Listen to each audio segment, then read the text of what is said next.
Okay, so it took me like a week to get this properly working, but now we have an EX Arena mod that someone made that we get to play. You can find this on, I believe, Nexus Mods was the site that someone linked me. So I can't wait to see how this works. First one is Kenton, in AC Windup, disgraced member of a Rubiconian AC Boxing League. After a long series of defeats, Kenton took to corporate sponsors to cover their repair costs. This led to the loss of what few fans they had, who had believed in the underdog's potential. Built for hand-to-hand combat, Windup is ill-suited for battle outside the ring, relying on its fists, kicks, and pile bunker. Painted red in honor of the ancient sport it imitates. Alright, so Desh, have you seen this yet?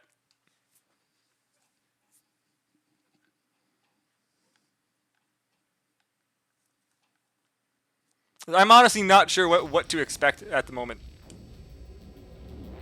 Hey Dover, we've got an AC mod today. Please let me know if the volume of the game is not high enough. Your ad here on the chest, that's great. It's a custom arena.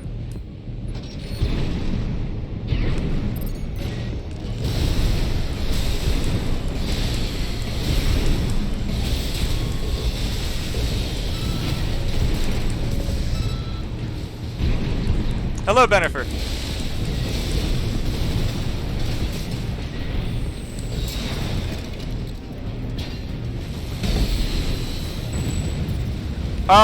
Literally someone created their own arena.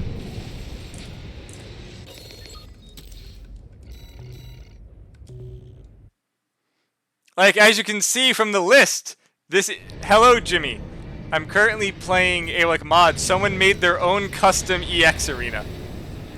Okay, so the next is Harl Grand in the Gravitas, an independent pilot who wins very few. Independent pilot with very few wins on record.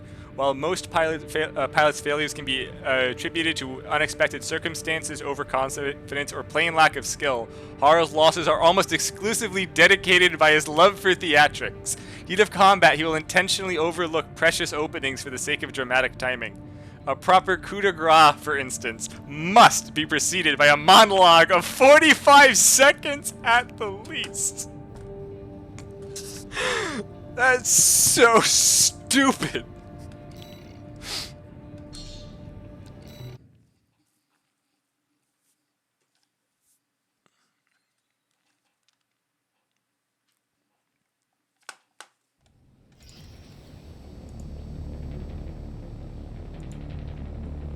It's actually not necessarily a bad setup. Just the AC frame doesn't really match the parts. This mod is awesome already. Well, Bennifer, I'm glad that you're enjoying yourself so far. Main system activating combat mode.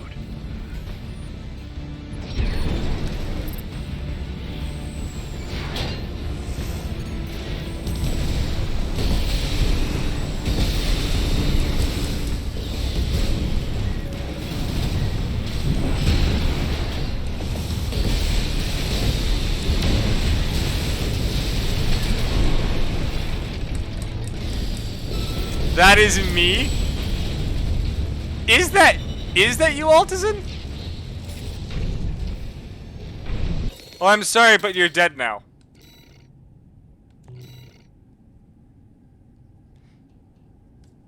You're like, old Jen, I used to pray for times like this. Meek Mel. You're here for the dramatic finish. Altazin, you can't speak anymore, you're dead.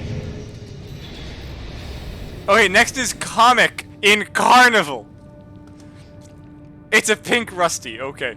An independent mercenary currently working for the Rubicon Liberation Front. A cynical and dry pilot, Comic finds little joy in her line of work. Her dream is to create her own traveling circus, bringing awe-inspiring wonders across the stars. Unfortunately, her disinterest in combat skills has kept her from the large payouts that would require. AC's peculiar setup mirrors that of a ringmaster. A wreath of flames, a crack of the whip, and a host of bright lights turns her opponents into a dazzling attraction.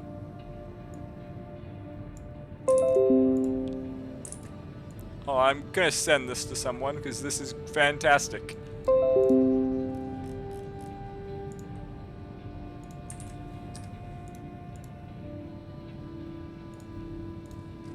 Oh, let's go beat up Comic and ruin her dreams of running a circus.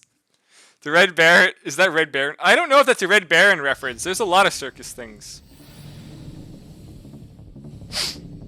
Oh, it has orbits. Ah, okay. So it's a flamethrower, I believe, the whip, and laser orbits.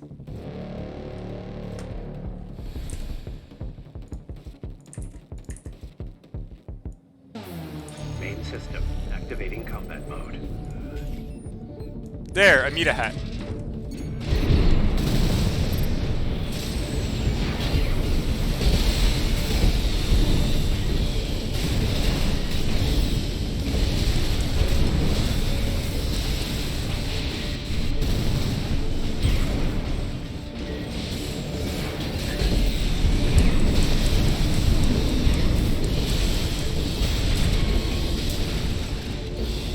How many Amitas are you adding? Hello, Dirk. That's, 6 more Amitas. I believe it's every Amita.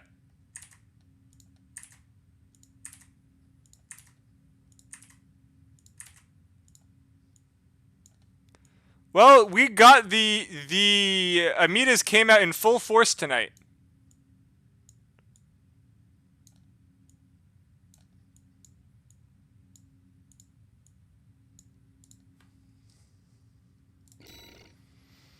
By the way, Dirk, did you finish the game already? Or are you still eating dinner? Ah, well, I found a mod. Hey, next is Zero in Hybrid Theory, an underground musician turned warrior for the Rubicon Liberation Front.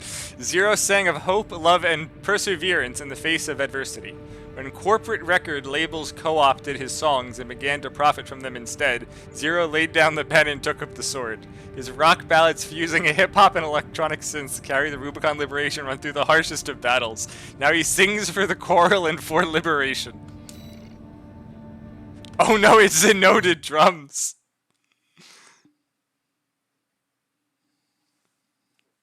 Hey, Altazin, you have to get him on this mod now.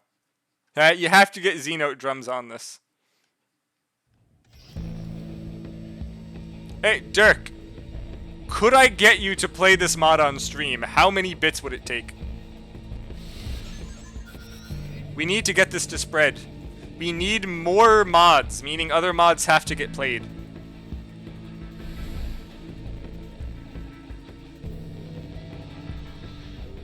Main system activating combat mode.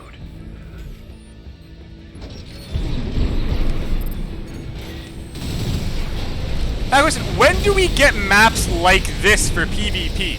Why do we not have these smaller 1v1 maps available for, like, playable for online?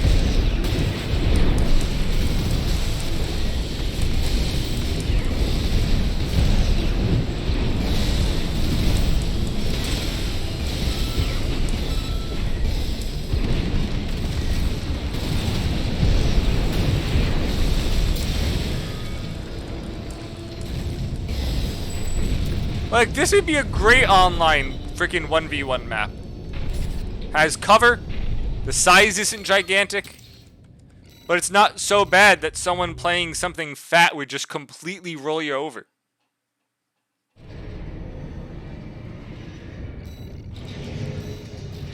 Next is Ranger Sinclair in Logjam. A recently arrived independent mercenary of Rubicon, Ranger Sinclair purchased her AC from a failing construction company with the hopes of fitting it for mercenary work. However, after securing transit to Rubicon and repairing her AC, she can no longer afford to replace the systems it came with. Desperate to make a name for herself, Sinclair has been advertising herself as the park ranger of the Rubiconian frontier. It's unclear if this is just a marketing strategy or if she's starting to believe it herself. 50, Dober. It looks like we have 50. There could be more. I'm not sure.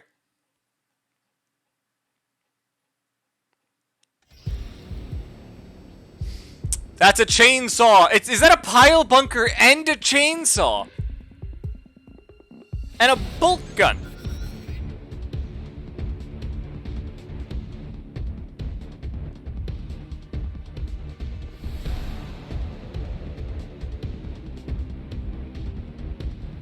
Main system activating combat mode.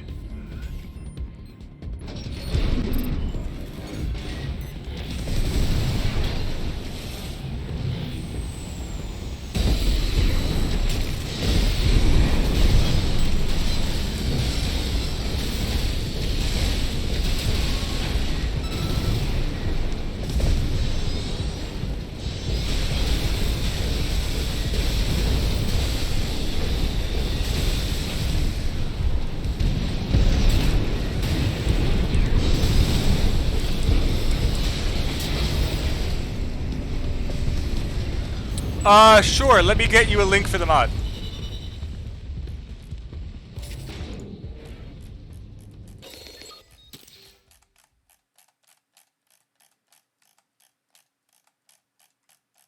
Oh, also, the game doesn't save in the same spot. Otherwise, it would fuck up trying to use your actual trying to use the actual save file because it has got custom emblems. So so if you read, it saves the save file as something slightly different. You can copy paste your own save file and change it to that name, and then it works.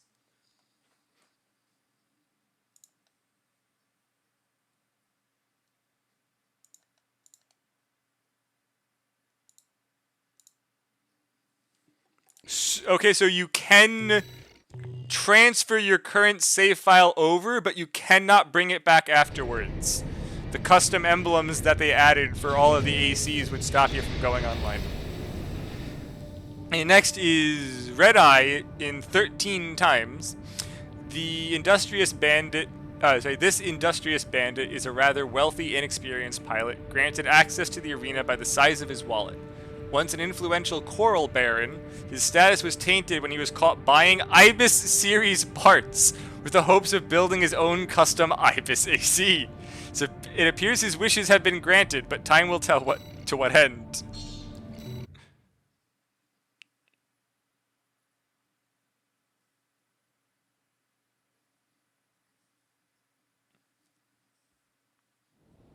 Yes, Ibis. Oh, this is all coral. It's all coral.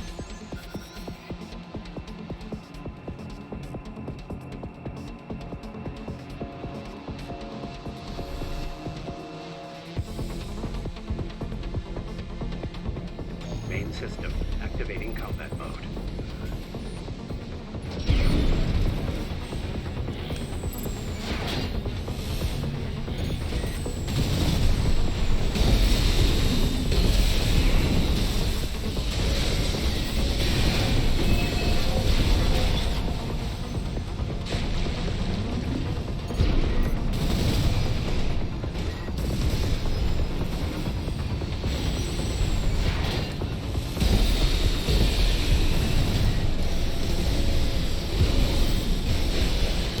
You know, they probably should have given it a coral missile.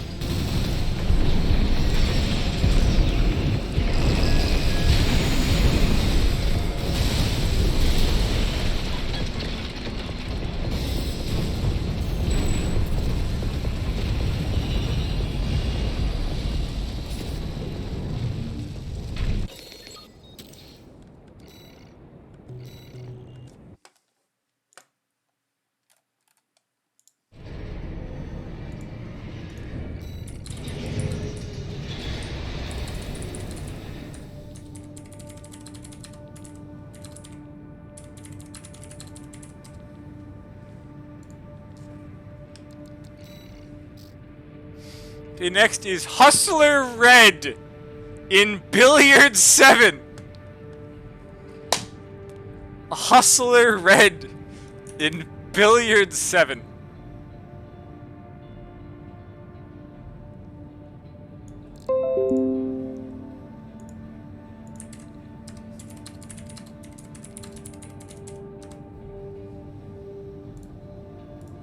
Oh god, that's great.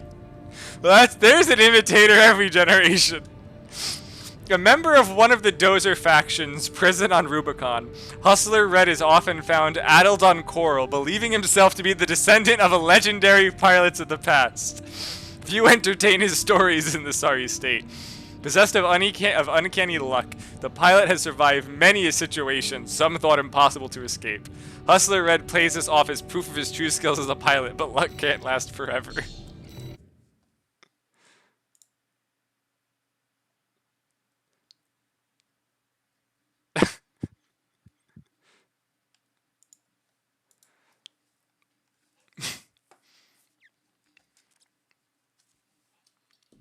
Altizan, do you think we're going to get hover legs back in a AC 6.5?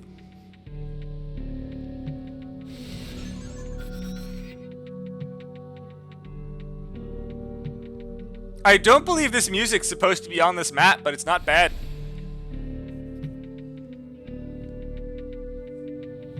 Main system.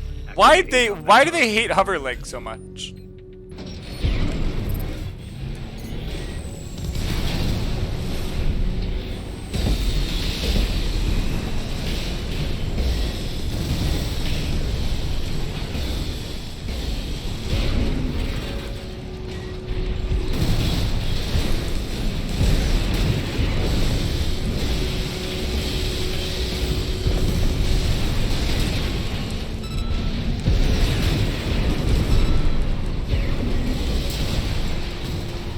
Gotta balance it.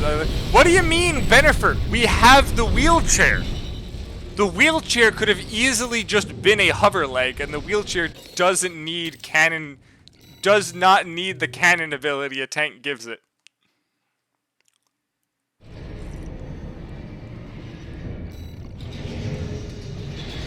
Dober, part break would have been so impossible to balance with having health packs. Like, Dober, imagine trying to balance the health packs with having part break. It wouldn't work. Otherwise, if you did, it wouldn't work for online. I am fine with Deepwater Altizan. Landulf, an AC warrior. An independent mercenary who traveled to Rubicon hoping to join the Red Guns, the Balam's group's AC squad. Lacking skill and experience as a pilot, Landulf attempted to distinguish himself through the use of expensive cutting-edge AC parts, taking on a great deal of debt. Unfortunately for him, the Red Guns had no use for an incompetent fool and rejected his application. Dejected, Landulf found himself forced to undertake dangerous mercenary jobs to pay back his debtors.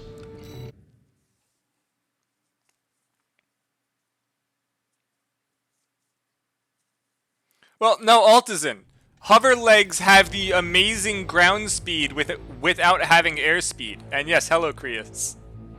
Hope your day's going well. Wait, Altizan, the whole point of hover legs is the ground speed that for some reason the wheelchair has when it shouldn't, without giving it cannons. Like, literally, the wheelchair, if it was just a hover leg without cannon, would fit entirely for what you want a hover leg for. Main system. It's too fast for a tank.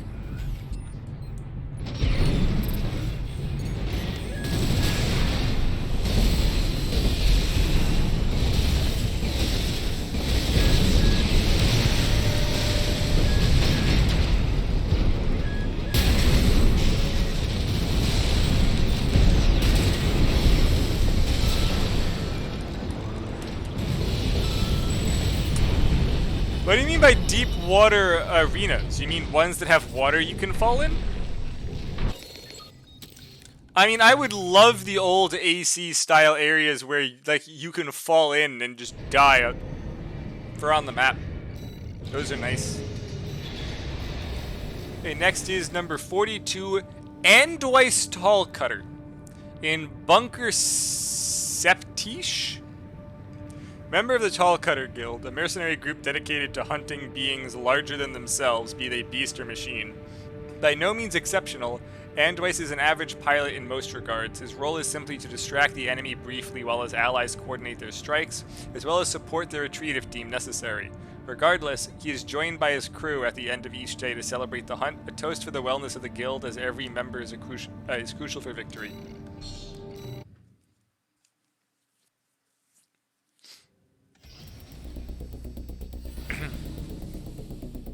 Well, no, because tanks fell to shit as soon as they fell inside water, Altazin. They could not get out at any decent speed.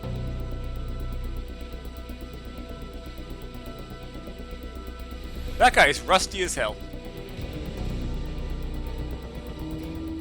Main system activating combat mode.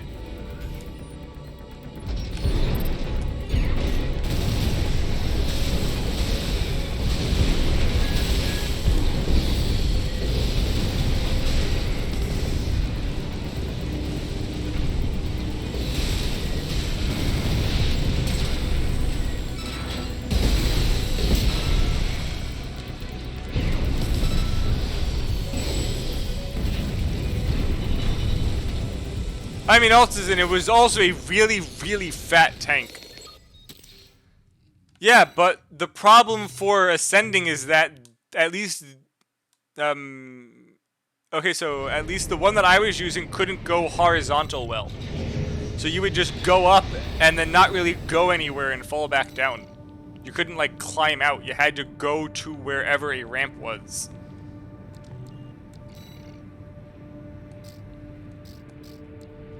And last for the 40 list, K2 Railway and Westward, Deputy Commander of Callan, the in-house AC squadron of the Hearst Company, old railway grandpa to the Callan pilots, spent most of his long career armed only with twin ducats and his stubborn pride. Over the decades of work, he always paid his debts on time. When he sold himself to Hearst, it was to save another. The augmentation he could handle, but Hearst forced him to carry a pair of crocolet pistols as backup, and he never forgave them for that.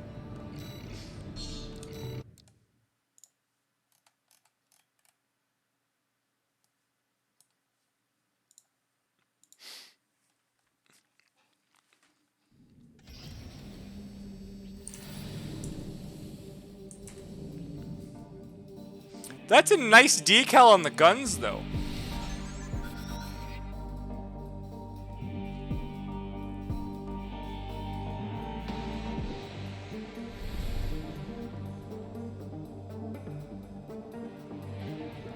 Main system activating combat mode.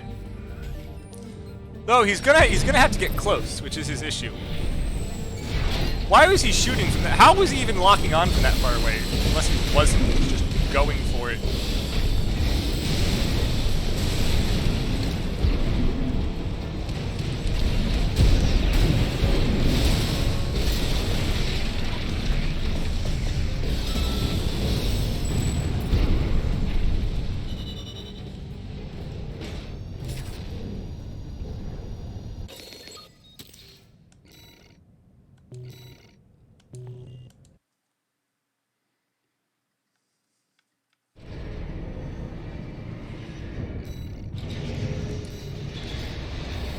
Okay, the next is T in RIP 4T.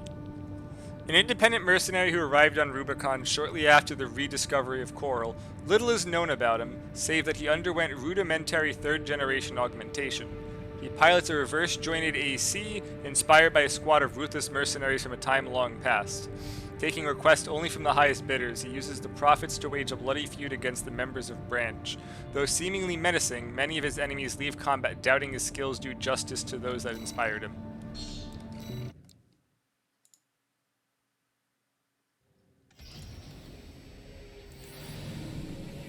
I'm not sure, Altazin. Because MOA had a whole reverse joint arena as well that had like a story going.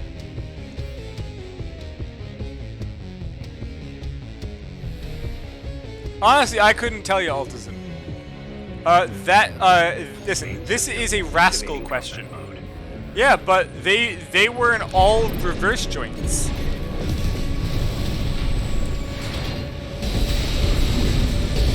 Yeah, again, that is definitely a rascal question.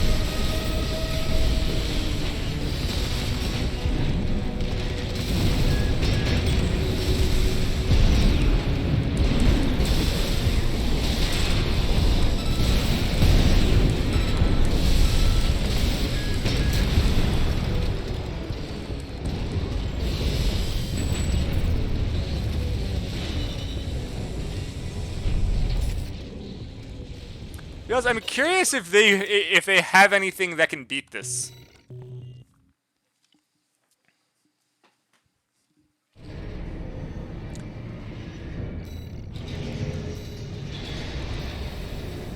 Next we have Widow in Tarantula Rose. Independent mercenary with close ties to the Rubicon Liberation Front. Formerly a programmer for AC target lock solutions, Widow found a new home inside the AC she helped design thanks to her acceptance into the Generation 6 augmentation program. Widow is currently blacklisted by the Archibus Group.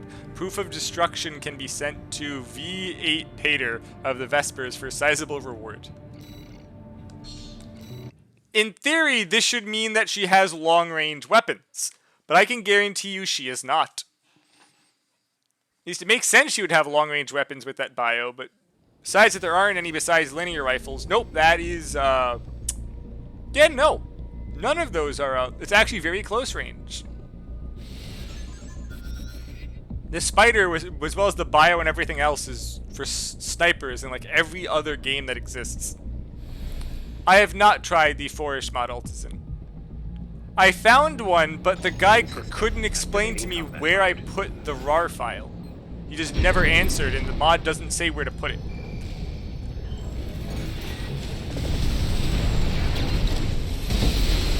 It actually used the dagger miles out on me. That is adorable.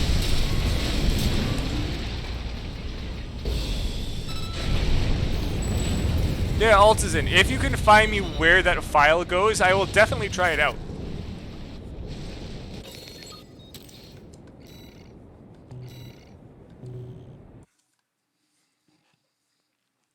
Like I've got the file right now on my computer. Just don't know where it goes. Okay, next is Zephyra with Vesper 297. An independent mercenary who prefers to take on quieter missions overlooked by many. Inspired by STK, who perished in the fires of Ibis, Zephyra can often be found after missions sketching the ACs they fought, noting strategies for future battles in their journal. The usefulness of these notes is often questioned, but the fact that they survived this long must be proof of something.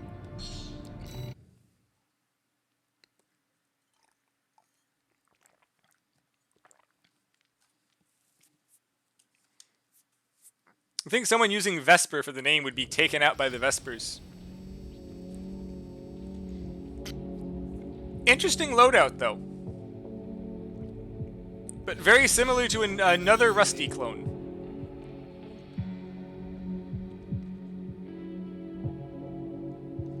A lot of people really like Rusty, and I don't know why.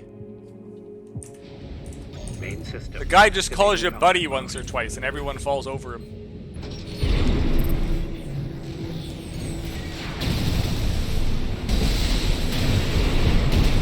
Oh, he actually properly kicked? I was not expecting that.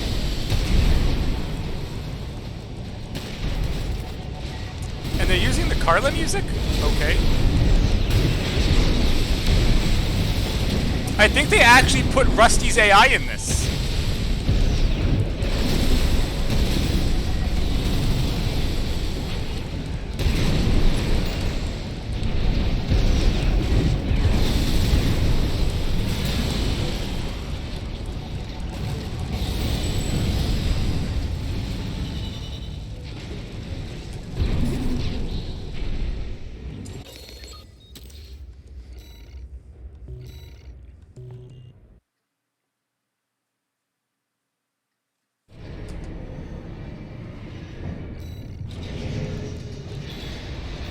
Next we have number 37, Fistful and Quick Draw. Former mercenary turned choral warrior who favors the handgun, Fistful began her career with the Red Guns, where she held the infamous number 13 for a time. After several counts of insubordination and misconduct, she left Balaam to try her luck as an independent mercenary, following rumors of wealth to Rubicon. In the course of such work, Fistful encountered Roku Monsen of the RLF, and fought to a standstill. During the lull in combat, Rokumunsen won her over with promises of repair and shelter, and something more than credits to fight for. Someone really went all out with these.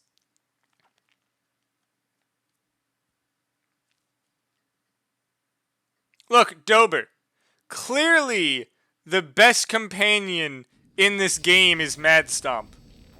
Who else could you love more than Mad Stomp?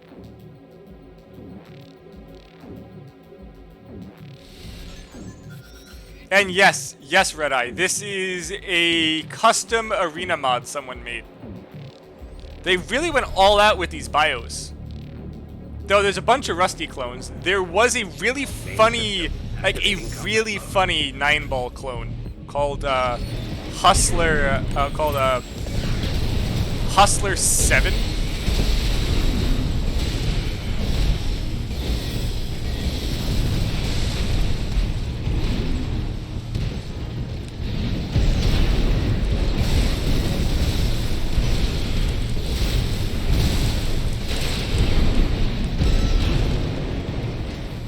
Kick in the ass. Yes, 7-ball. No, it wasn't 7. It was like Hustler 7 and... No, it was Hustler 7 and Billiard 7. Something. Oh, thanks for the hydrate, Jimmy. You know what? We can just go up and look.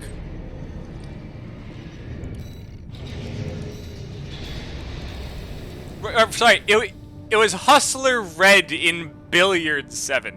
That's what it was. Hey, next is Risky Business in Oath Unbroken. Independent mercenary who came to Rubicon with her twin brother Terran, each never seen to sortie without the other. After a deadly encounter with the PCA, Terran was killed in combat, leaving Risky to work alone. Carefully salvaging the components of her brother's AC, Risky made a promise to never repair her own, instead replacing broken parts from her hulking, damaged brute with the sleek weapons and armor of her brother, kept in the finest condition.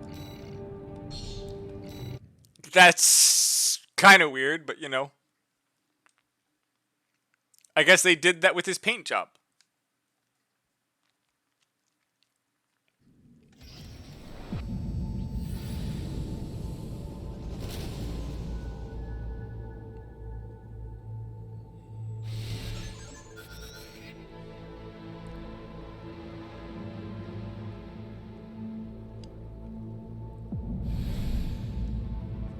Hold on, if her core was shattered to use her brother's new one, how is she alive? Activating combat mode.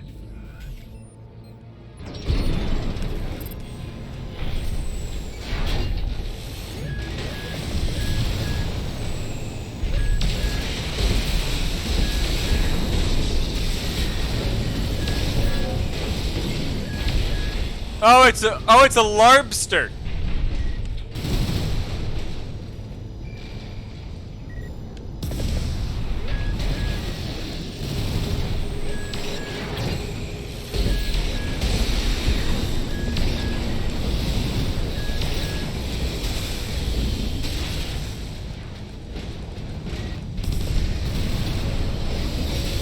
Well, minus the left arm, she's never getting close enough to use.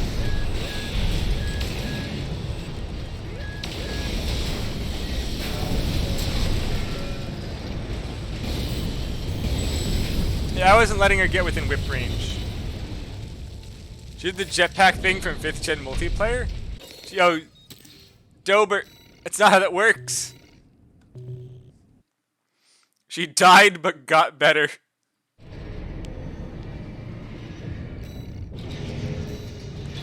Next is Wyvern in Covenant.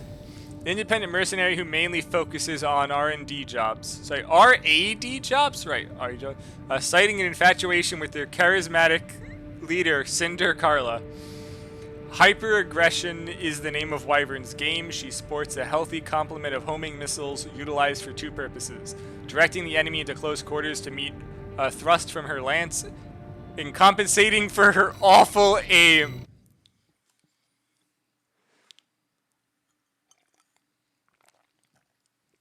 I guess, yeah, missiles compensate for your aim.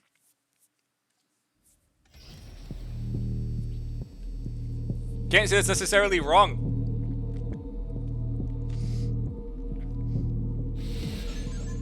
Dober, I don't know if you're allowed to say that. Why does everyone pair that core with those legs? I've already did that, Red Eye. Red Eye, I've done that.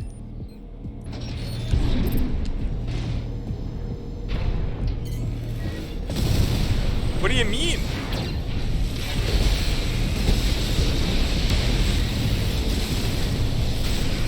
No, I did it!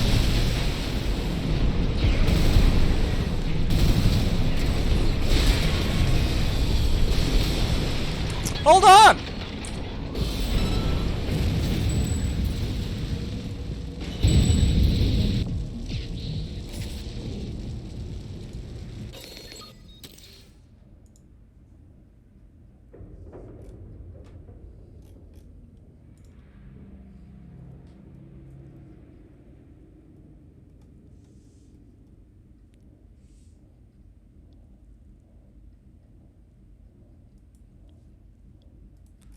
Pretty sure someone took a recording of some part of it. Hold on.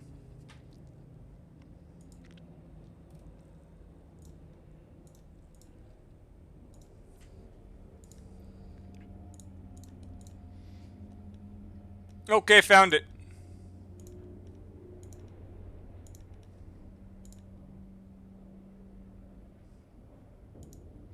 Yeah, here we go. I did this already. Right 2. Bunny right 3. Shoot off. Shoot off. Shoot on. Bunny forward 2. You happy, Red Eye? I did Bunny it! forward 3.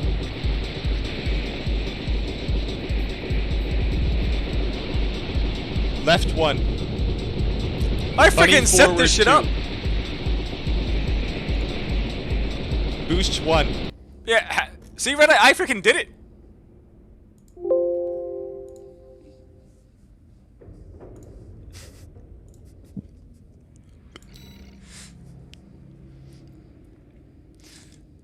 And God, that was pain. Honestly, I can in theory do that for any game. I can do that for any game you want.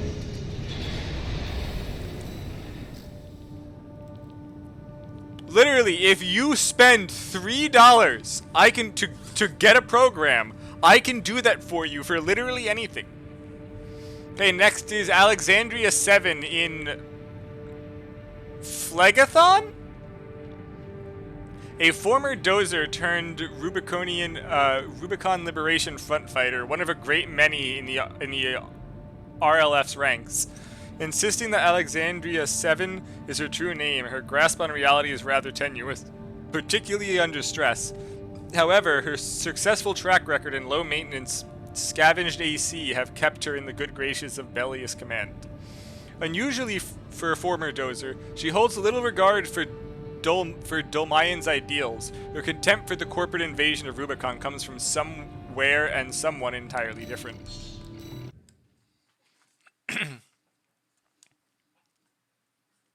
Hardcore Verdict Day playthrough? Dober, I've done a hardcore Verdict Day. Can you ask him, Altazin? Because I have no clue who it is.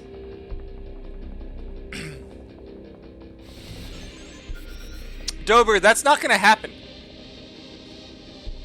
Actually, because Verdict Day is so much slower, it might work, actually. We may be able to do Verdict Day voice control. Main system activating combat mode.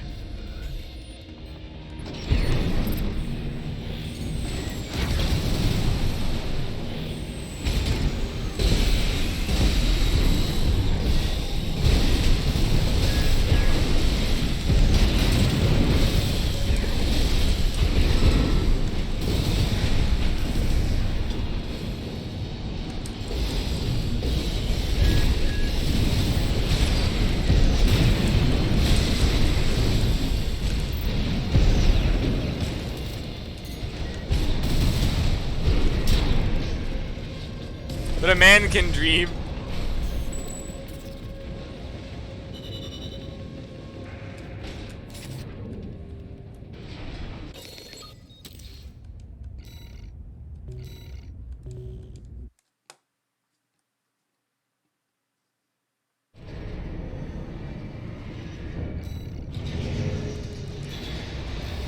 Next is Harkin in Warhawk.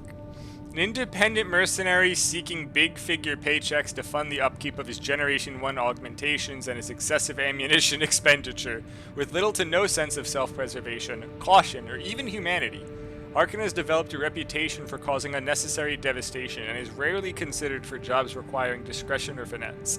He is often seen deploying alongside Zippo Thornridge, splitting the pay on the most lucrative contracts.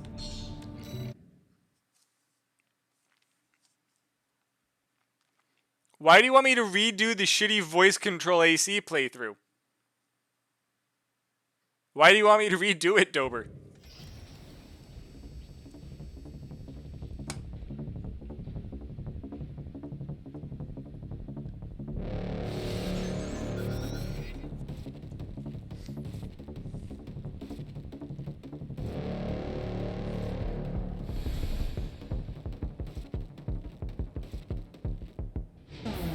Main system activating combat mode.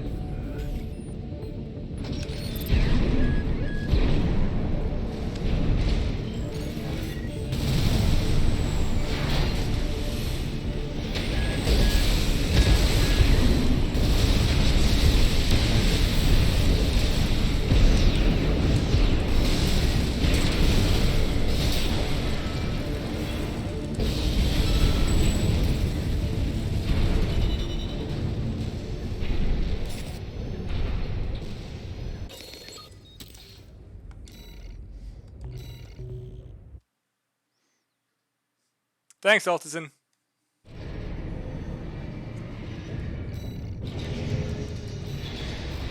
Okay, clean up Gilly in Burning Orchid. Holds the dubious honor of being the only independent pilot the Rubicon Liberation Front refuses to offer jobs to. Born on a smuggling ship, Gilly was pressed into military service at a young age during a planetary enforcement crackdown. She claims her nickname comes from quick completion of missions, but her records are too heavily redacted for this to be verified. Wiser pilots have noted that her penchant for erratic behavior and her obsession with explosives often lead to severe collateral damage, making her an unreliable ally at best.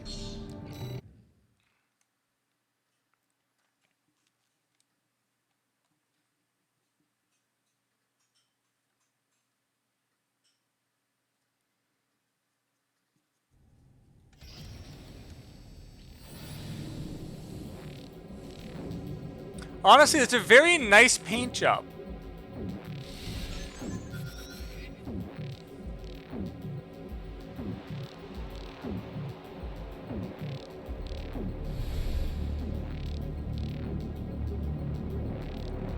And I do not want to get close to this. Main system activating combat mode.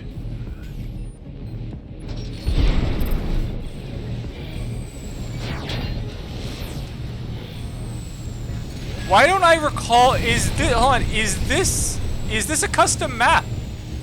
I don't recall ever doing the arena on this map.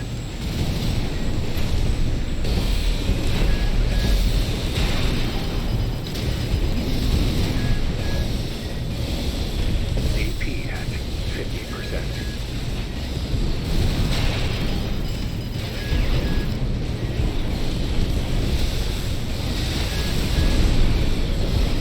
AP at 30%.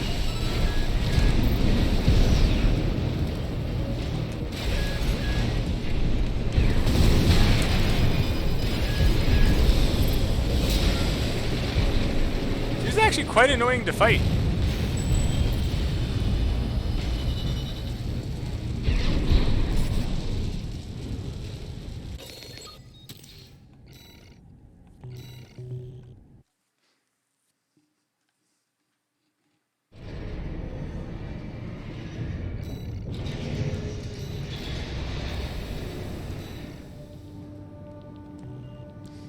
And next is Captain Harlock in Old Salt, independent mercenary sheltering with the Rubicon Liberation Front, arriving on Rubicon in hopes of profiting off of corporate conflict. A run of bad luck nearly cost him his life, but just before the brink, he was saved from almost certain death by the Rubicon Liberation Front. Indebted to their kindness and mercy, he intends to pay them back by helping them achieve the freedom they so ardently fought for.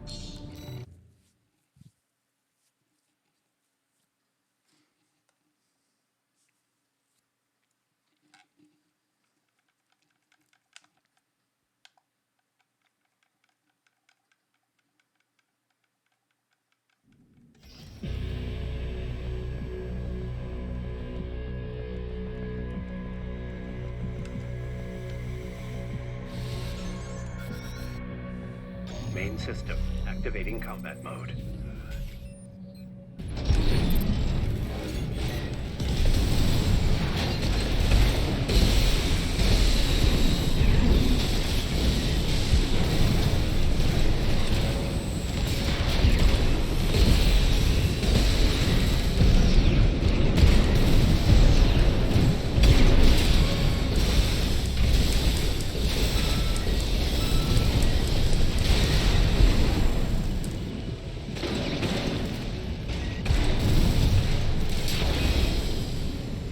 Just timed that perfectly.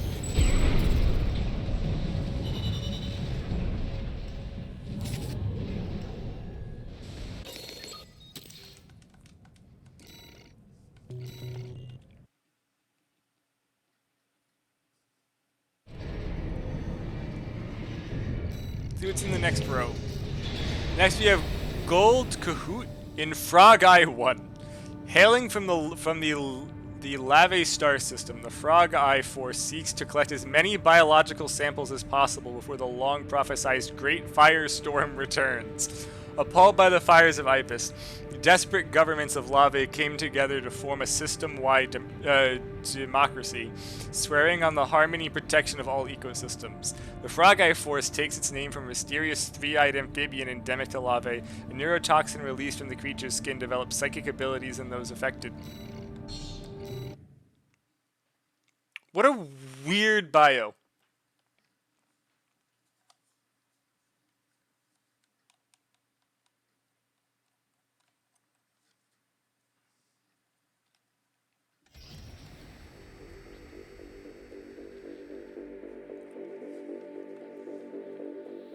Main system.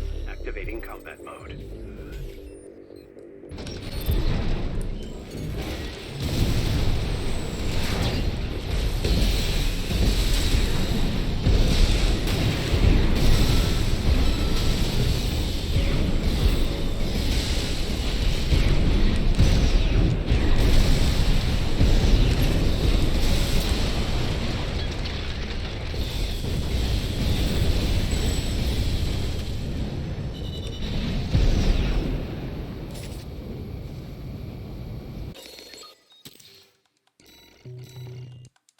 Well, we beat down Froggers.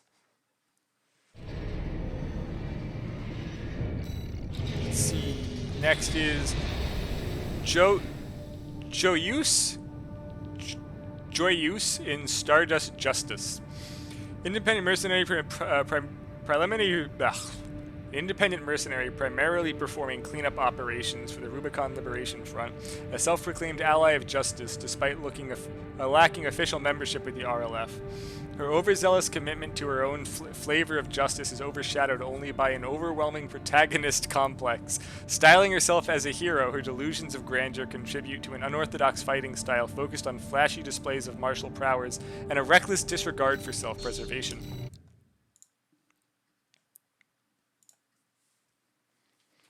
I don't know if it's a JoJo reference. It's just like the color Truce, but joy in the front instead of share. Sure, whatever. Well, they did say flashy, and that is a laser lance and a bunch of machine guns. It's just 3 machine guns and a laser lance. Main system. Activating combat mode.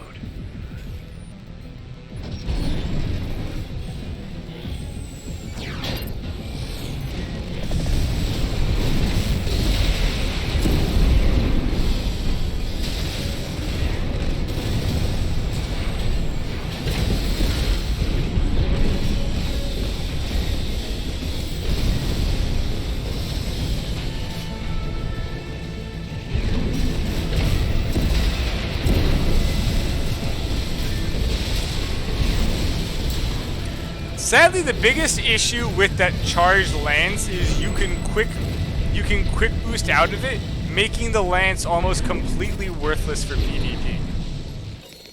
Like, it does so much damage that they gave you a time to boost out of it. Even to the point where if you're a lightweight, even a midweight, and get staggered, they don't have time to hit you with it. Next is Stable Poly in 3rd degree. Notorious arsonist and member of the Junker Coyotes, much like his estranged friend. Oh, ad. Sorry, I've got to wait. Freaking ad popped up on me.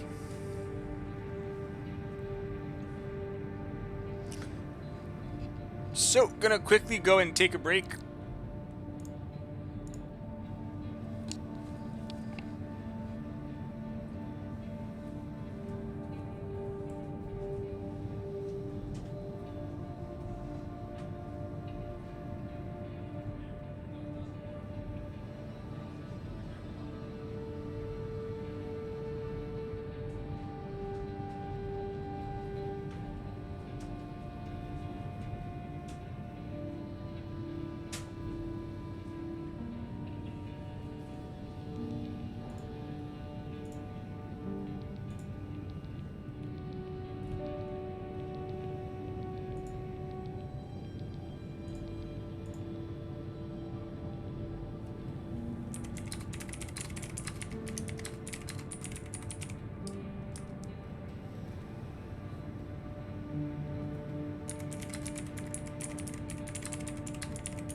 Okay, now that that's done. Hey, one of the.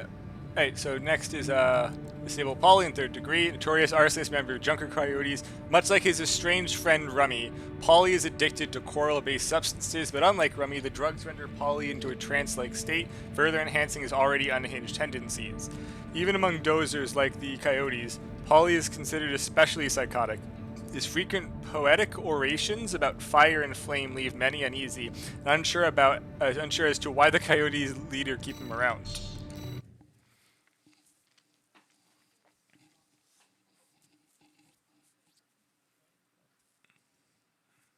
Hello, Haru. We are doing a custom arena mod today.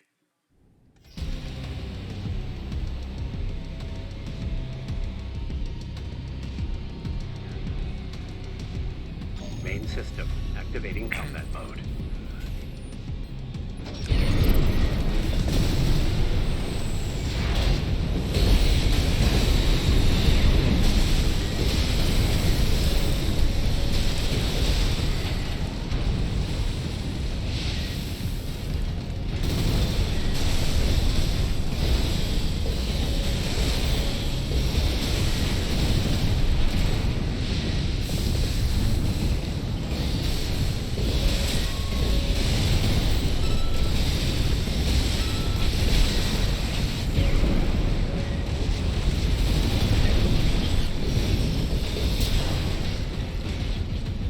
No one's giving me trouble.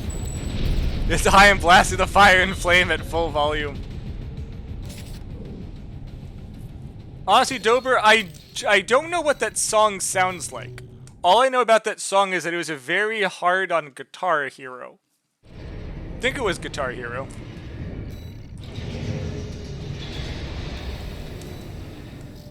Okay, next is Enma in Hukam. Coral warrior of the Rubicon Liberation Front, born on Rubicon to refugee parents chasing the opportunity promised by Coral, the fires of Ibis ended these dreams, and Enma became an AC pilot to provide for his family. Years of serving the corporations festered animosity, and he jumped ship to the RLF when the base he was stationed at was attacked by a rebel cell. While Enma says the decorations on his AC are a reminder of the family he fights for, the high-end parts his AC Hucom sports put the veracity of this origin story in doubt.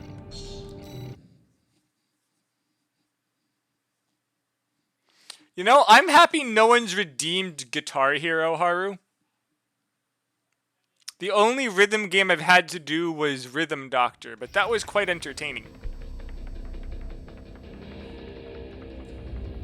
Main system. Activating combat mode.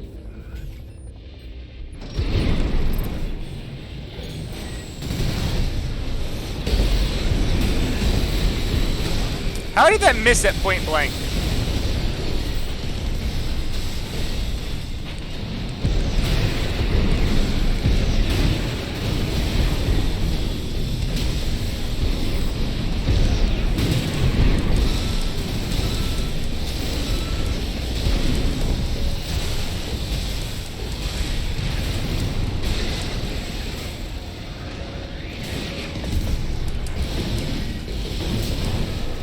Got it!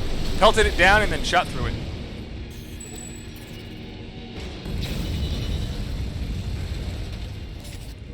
I mean, Dober, can you even beat Guitar Hero? Like, is there like an actual campaign to Guitar Hero?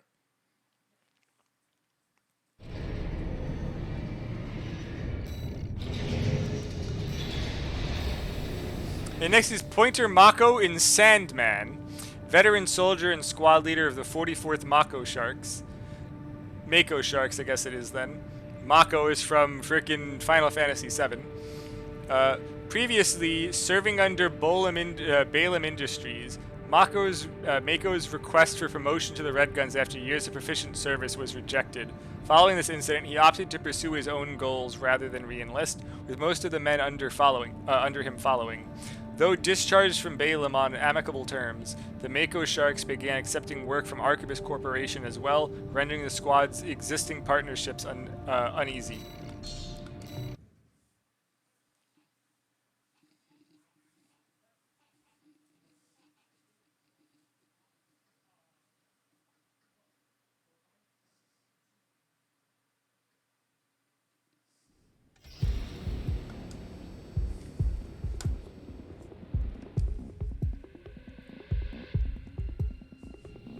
Main system. Activating combat mode.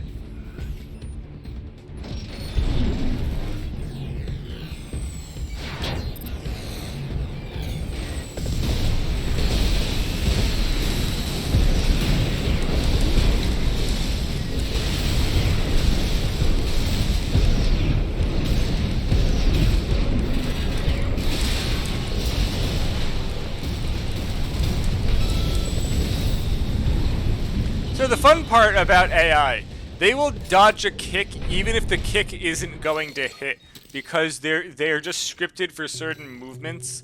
Like if you melee or throw bombs, they will always quick boost backwards, except even if it's not gonna hit.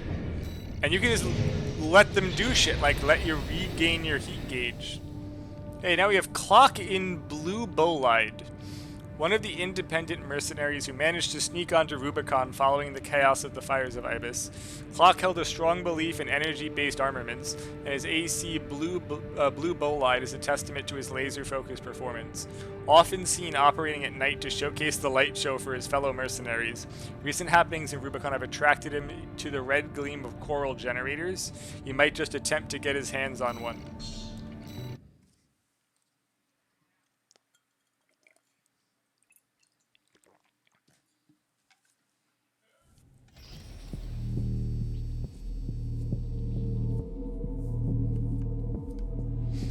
Main system. Activating combat mode.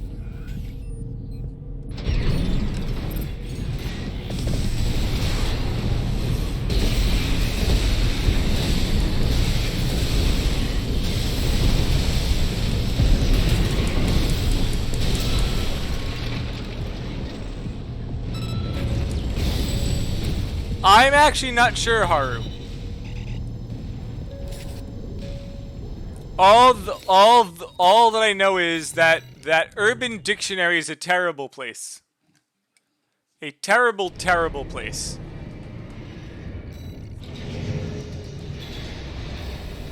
Next is Yates on Pale Horse, an independent mercenary operating in the vicinity of the Rubicon system around the time that the Coral Response was rediscovered. As infamous for his uncanny knack of taking on doomed assignments as he is for his ability to survive them, the quiet misanthropist has earned a reputation as something of a bad omen.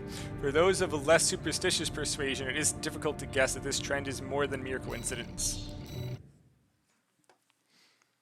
So they're saying that he takes suicide missions and lives. I guess. I mean, it makes sense. It's kind of a lot of armored core. Oh, Ebola. I believe it was blue bolide.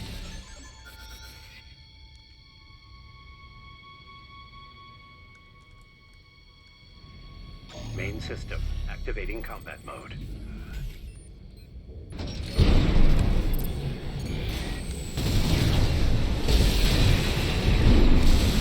Sir, that was dumb. Your AC is not good. I don't know what happened. His AI is broken.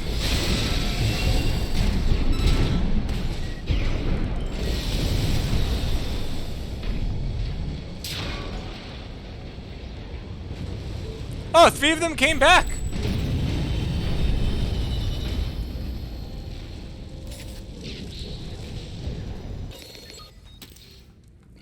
Three missiles just turned around. That's great.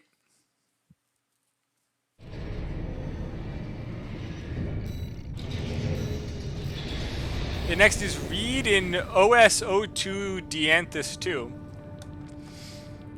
An independent mercenary who made the foolish decision to steal an AC from a mysterious organization. They misspelled organization. I'm pretty sure it's a Z. Maybe not, who knows? Sealing him into a years-long hunt with his head as the prize. Unbeknownst to him, the real target was the generator powering his AC, an experimental coral engine. Over the years, Dianthus was adapted for modern combat, resulting in its suffix of 2. Reed arrived on Rubicon purely by chance while attempting to avoid the organization, throwing his lot into the corporate war to secure funding and seek out information on his pursuers.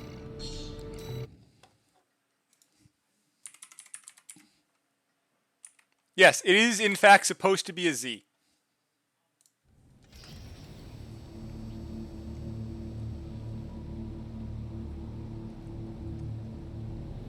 Main system. Activating combat mode.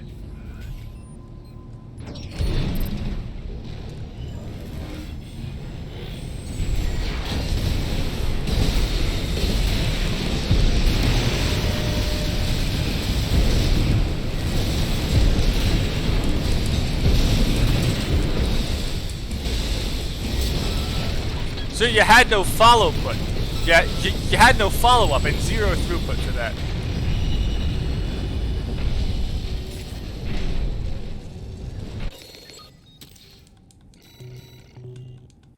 They're really liking the rush kicks a lot for the AI for these higher rankers.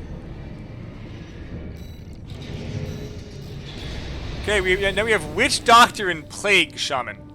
A veteran mercenary who arrived on Rubicon around the time that the Coral Response was rediscovered. She came to Rubicon in pursuit of Nosak, who had conned her out of a large sum of money. However, she soon found herself consumed with taking corporate jobs to pay for her worn and torn AC.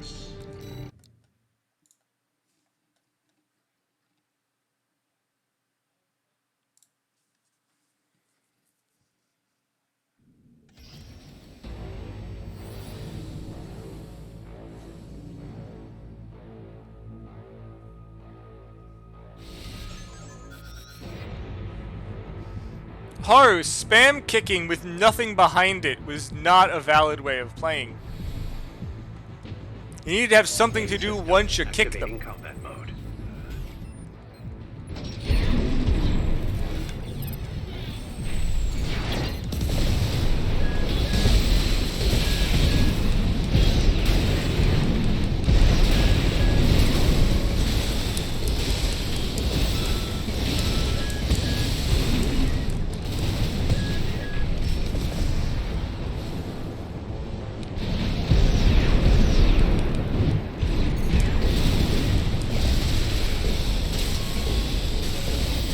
I'm not sure what's wrong with the stagger bar of that fat AC, but the lasers were staggering it way more than it should have.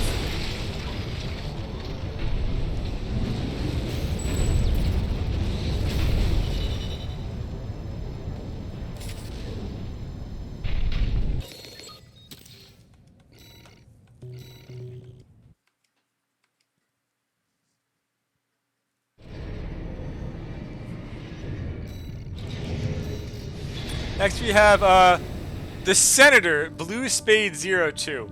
The Senator, pilot of Blue Spade 02, is the second in command of the mercenary squadron Blue Spade. Known for his diplomatic nature when speaking, the Senator's high-speed, in-your-face style of AC fighting is a shock to many who assume his waxing words to be an indication of his piloting habits. Favoring classic components reminiscent of his soldiering past, the number 2's setup reflects Blue Spade's ex-military membership, with the squadron frequently clashing with the Vespers for traditional arms manufacturers.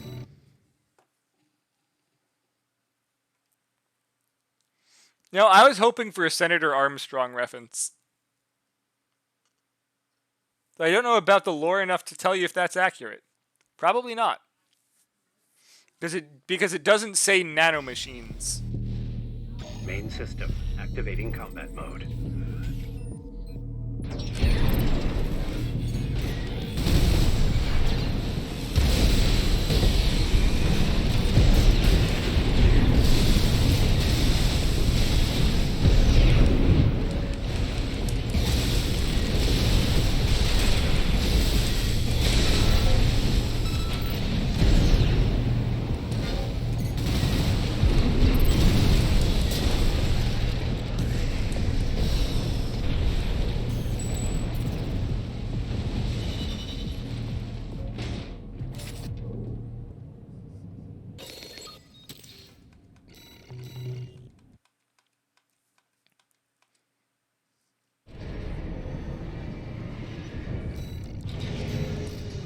Next we have Pigtail and Night Howler.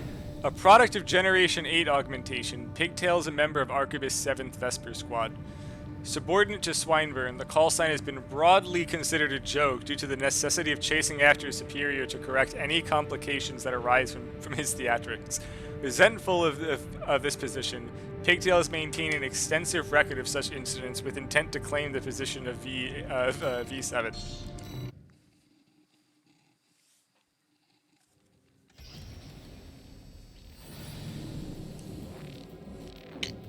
Main system activating combat mode. You know, there haven't been a lot of, like, there's only been, like, a single quad, and everything else so far has been bipeds.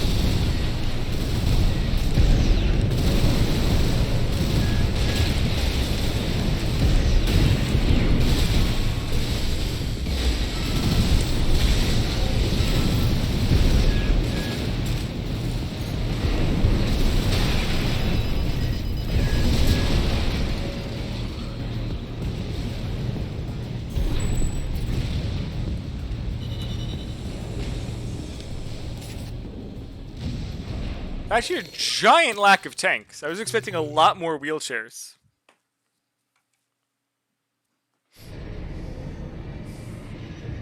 No, so here's the thing. The person didn't make most of these ACs. These were submissions from people making recommendations. I think they just got thrown in random order. An independent mercenary seeking powerful foes across Rubicon, the battle-tested Generation 3 augmented human, Zippo fights at close range with unrelenting aggression. He no longer cares for his own safety, a veteran hooked on the stress of combat and the elation of a hard-won victory. He's often seen deploying alongside Harkin, splitting the pay on the highest risk contracts.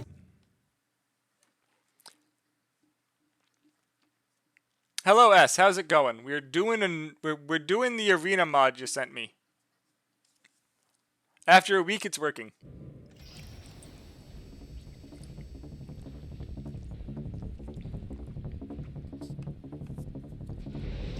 Main system activating combat mode.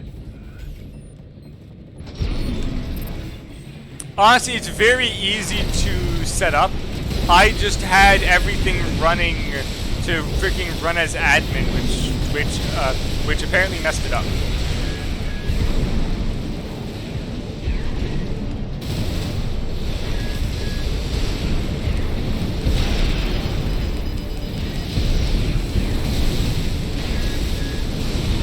AP at 50%.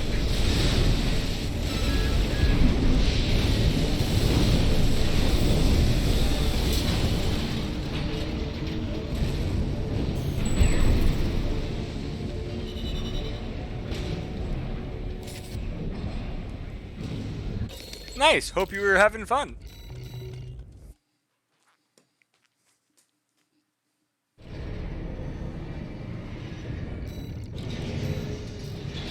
Now you have Cliff Underside in Reforge, self-proclaimed weapon enthusiast and one of RAD's reacquisition agents, tasked with finding inspiration for new designs. Officially registered as an independent mercenary, used as a cover to get close to parts manufacturers and production test environments, Cliff is particularly fond of exotic and unusual weapons, and aspires to create a unique weapon of his own design one day. Until then, he is content to inspect and admire the creativity of others. I think this is finally a tank.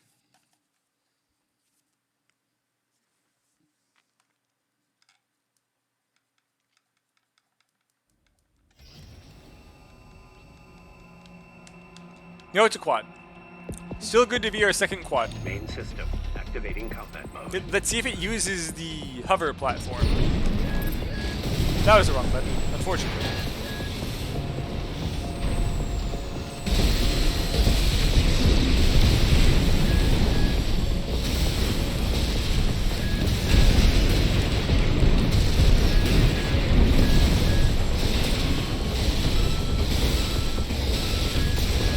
It barely moved. Yeah, I don't know what AI that was, but that was something. Is it Halloween now? Yes, the AI in that one is definitely broke. Actually, this is the second time that that's happened, Haru. There was one higher up. Pale Horse?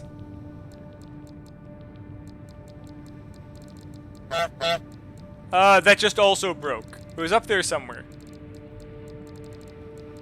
Okay, next is, oh boy, Amenial Zephyr in Alia Terminus Est. An otherwise independent mercenary, he tags along with the mercenary guilds Raven Republic and Pellegroso from time to time.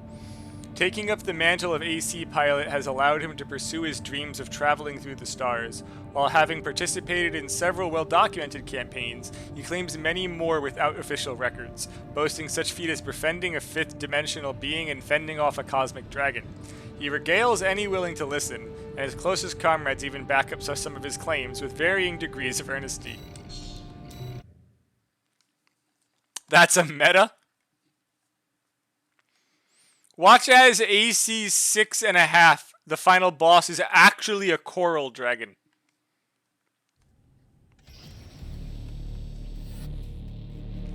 God, I really hope it's not. Activating combat mode. I don't know if I'd say cool or you're going to Dark Souls now.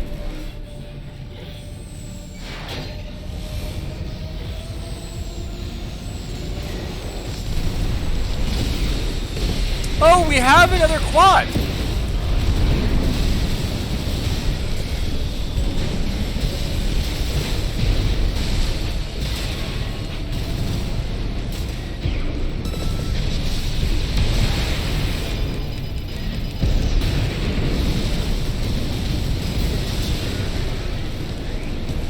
Still no tanks. Now, honestly, S. I would love bioweapons. Saying, but yeah.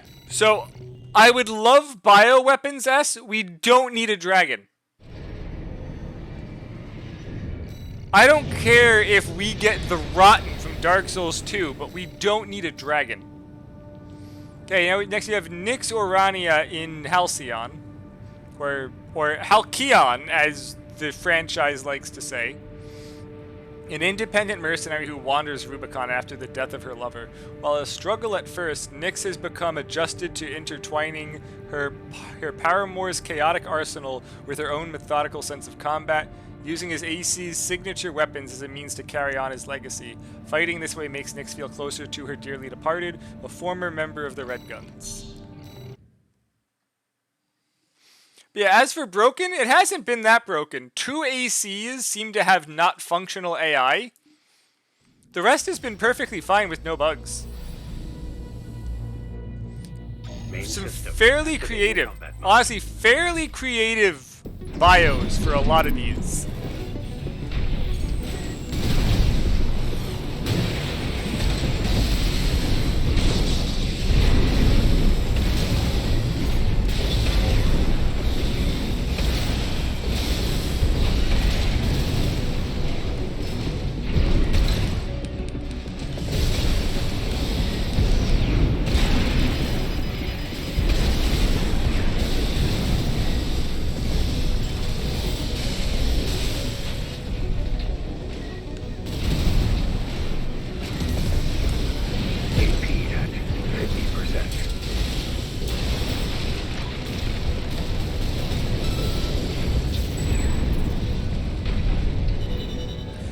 I don't think we need FromSoft to hire these. You know, I just realized something.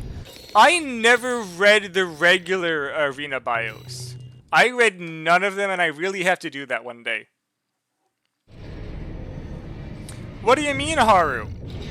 Haru, the third one could also give us a follow-up. The third one sends us across the stars. We could go to a different planet. We could freaking go back to AC1. We can go through time and space. We could be anywhere. Hell, we could be on a boat.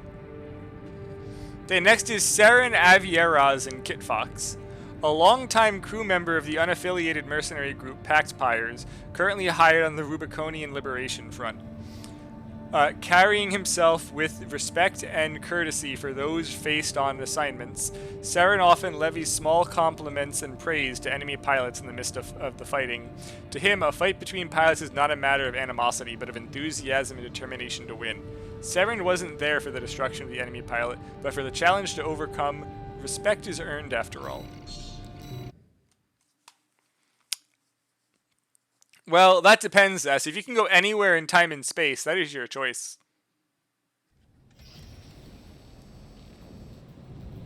Main system, activating combat mode.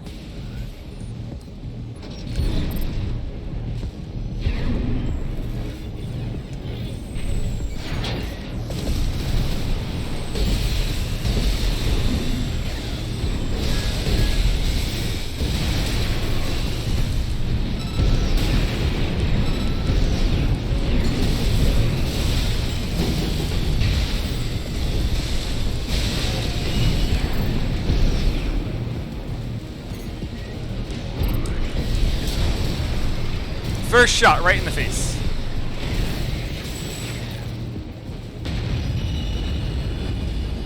So Haru, that is the thing about that's the thing about a singularity. The closer you get to the center of a singularity, the more time slows down. So in theory, everything exists for near infinite time before finally hitting the center of that singularity. Dr. Yuria in Bad Medicine, a rogue battle medic who once worked for Balaam before defecting to the Rubicon Liberation Front. An older woman, she spent most of her life in Balaam's battlefield hospitals, but on Rubicon everything changed as she understood the RLF's cause. Accepting a back alley 6th generation augmentation, she used her inheritance to build an AC of her own. Now the doctor delivers her medicine in brutal fashion via steel needles and spikes from high in the air, all so that her adopted family in the front will never have to hurt again. Curious if she's actually going to be in the air. They put that inside the bio. It has to be an aerial AC.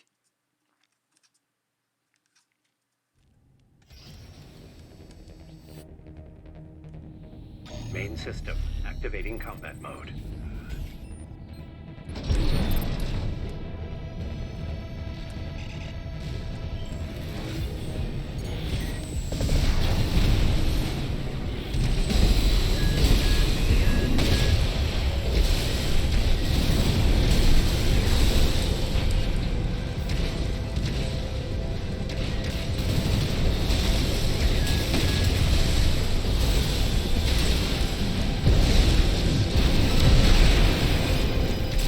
Almost got the combo off.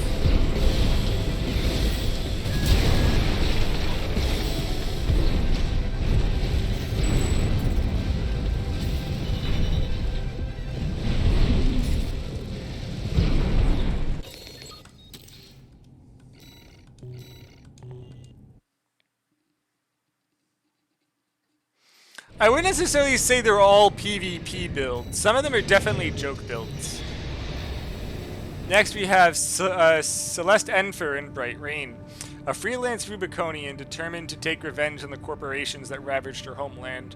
Her little brother always marveled at the bright rain. In truth, streaks of hot metal burning through the sky as ACs waged war in the distance. When the bright rain finally came to their home, her brother, in his youthful naivete, ran out to finally see it up close. Now she floats high above the battlefield, unleashing an endless barrage of missiles. Now she is the bright rain. Well, that got dark very quick, now didn't it?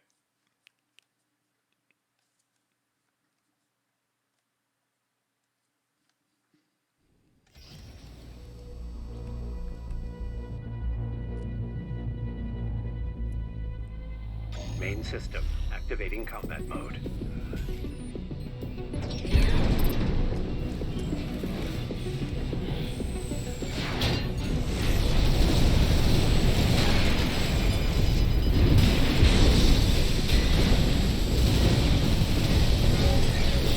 Holy crap, is this a goddamn release meta build missile boat that just has the wrong back missiles? At 30%.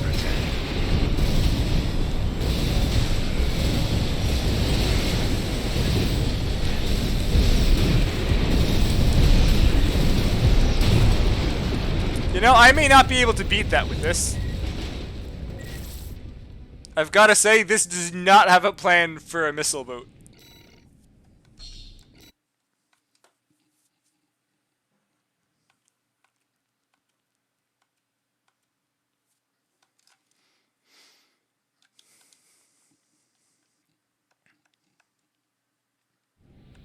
Main system. Activating. And of course, the missile boat's on the flat dune.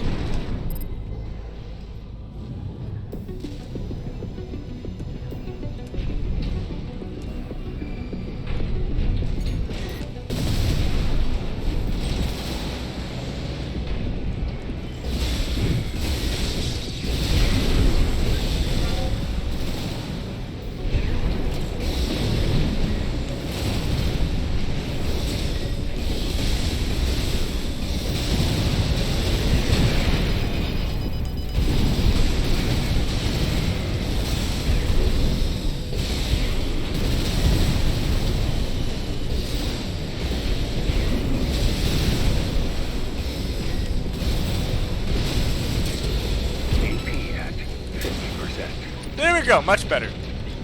I just got really surprised by just the rush-kicking missile boat. Just gotta start going vertical on that.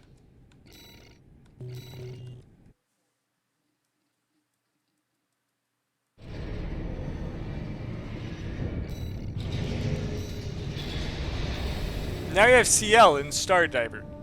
An assassin with no known affiliation, produced by 10th generation augmentation, confronting the other pilots in ambushes with no specific base or support. They never take part in sorties against more than one opponent or bother themselves with typical military engagements. With the singular MO of assassination, spying this interloper's transponder in the area is truly inauspicious. Interestingly, they utilize no explosive weapons, as if they intend to recover their opponent's tech intact. I don't see how using a laser weapon means it's going to be intact. I'm pretty sure she's going to have a laser dagger.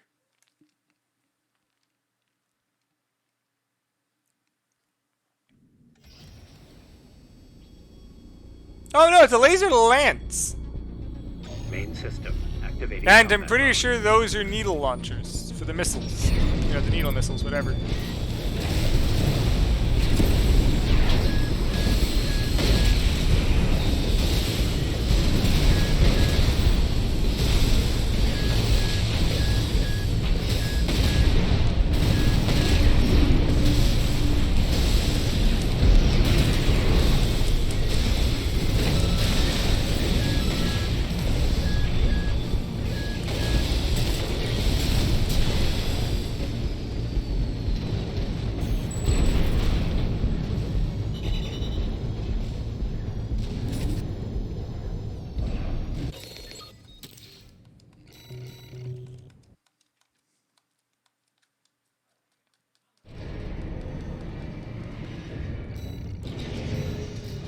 Okay, the last one before the top 10, we have Undead in Iron Coffin. Mercenary with an appetite for explosives and the sound of steel breaking apart. Despite his reliability in battle, he is notoriously clumsy outside his AC, leading to many near-death experiences, usually involving alcohol. Sorry, I paused at the wrong time. I thought that was a period. Stories of such drunken mishaps are what earned him the nickname that became his call sign. Often aligns with the Rubicon Liberation Front because, as he puts it, corporate machines are more fun to blow up.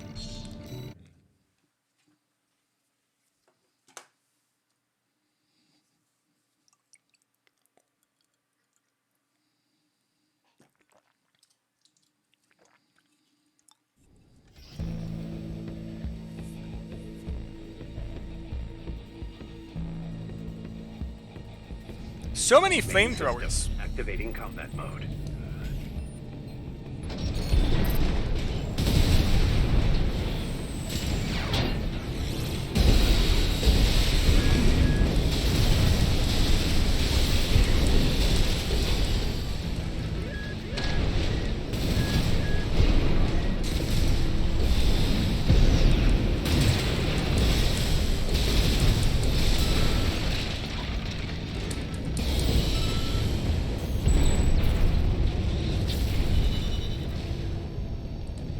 God, this dagger on missiles is stupid.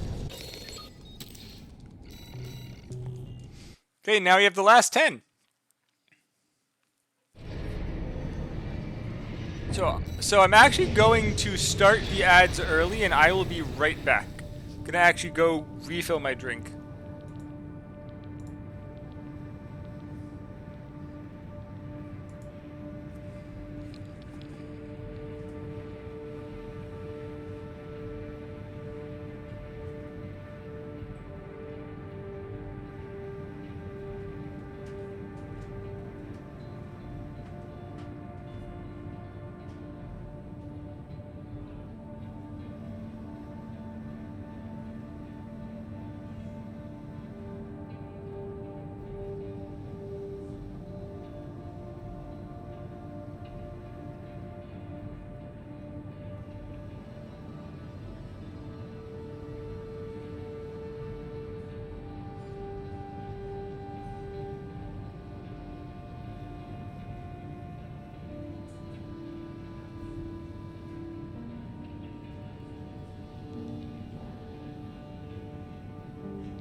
Hey, we're back.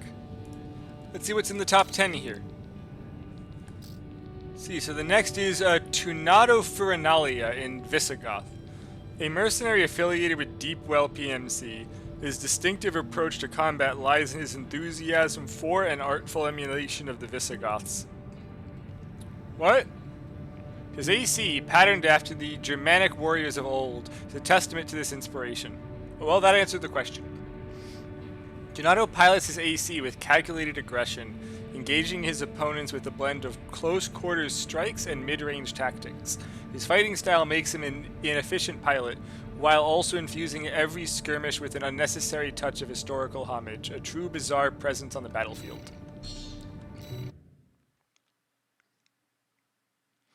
Aren't the Germanics more of like Northern Europe, like Northern Western Europe?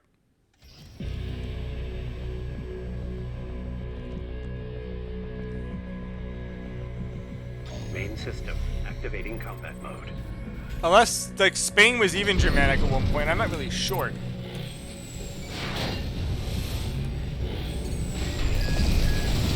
A coral oscillator from that far out?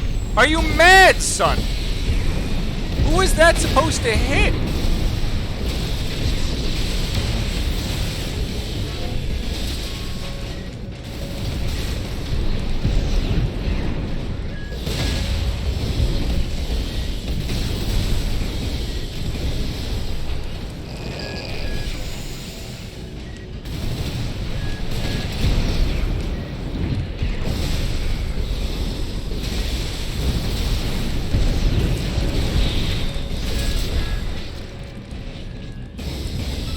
This guy cannot use an oscillator.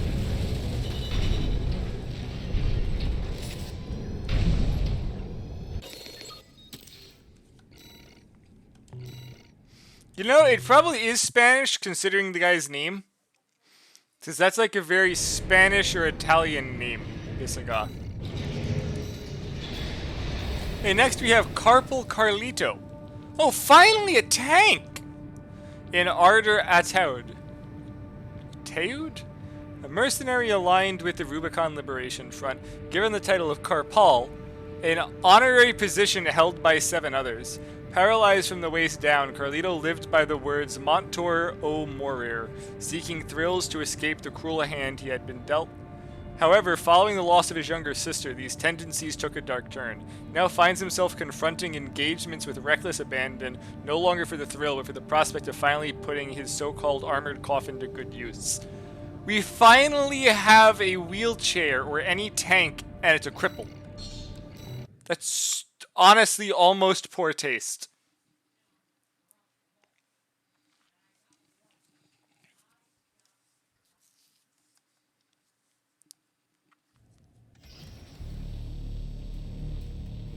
And it's just a pile of Gatling guns. It's bad cook, Gatling guns. No, is it 2 bad cooks and 2 Gatling guns? Why is this high up in 9th? Mode.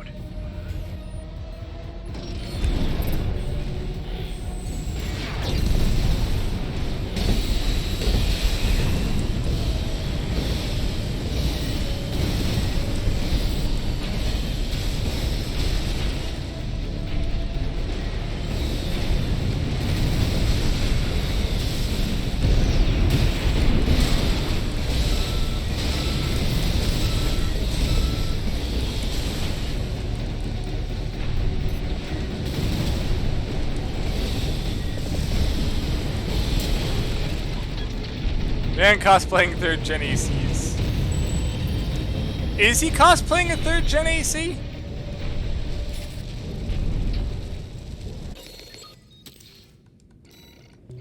Hey, or do you mean mine? Because I don't believe anyone ran dual flamethrower besides the meme to kill the ultimate pulverizer. Next we have Jolly Albrecht in KH-01 Gawain. Leader of a bandit group ceremoniously named the Association of Independent Smiths. Albrecht received his moniker from the joyful laughter heard through his comms during battle, with a willingness to undergo experimental surgeries, in anachronistic reliance on sword and shield, and a preoccupation with the knights of old. It's no surprise that he considers everything from eccentric to insane. In search of materials to build and upgrade ACs, Albrecht preys upon mercenaries and corporations alike, their wreckage his prizes. Yeah, but he didn't mix them. He used only the flamethrower, actually. But yes, because this is basically the deal like hover leg, and then a Gatling and a flamethrower would completely complete the package. Main system activating Is it? combat mode. Ah.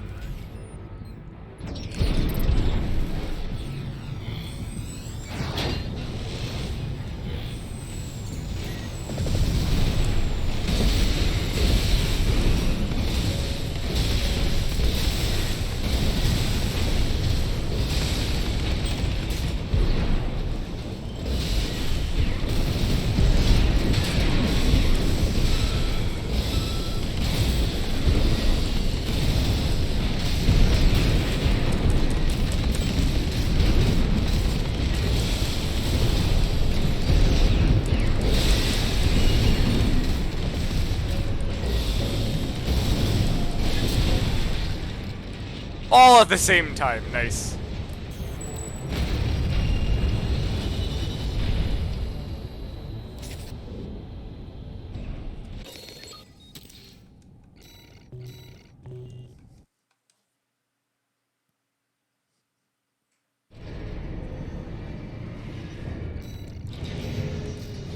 Next we have Lazy and Heavyfoot. Independent mercenary rumored to be a recipient of 7th generation augmentation. Lazy quickly made a name for himself after coming to Rubicon, but only takes enough jobs to live comfortably. Uninterested in fame or fortune, despite his name and apparent uncaring attitude, Lazy is a kind-hearted soul who enjoys challenging himself, preferring to use parts that other pilots would cast off as inferior. His AC Heavyfoot was named after his penchant for never letting off the accelerator, a criticism heard over his often over his career.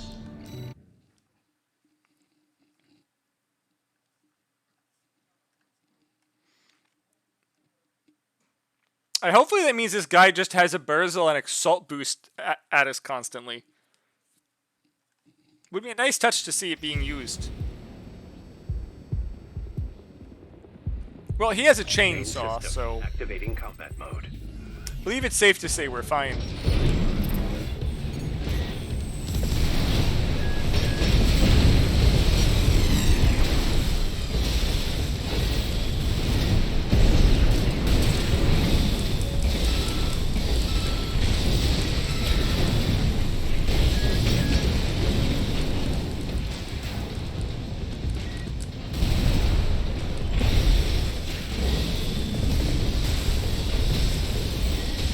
What was that chainsaw?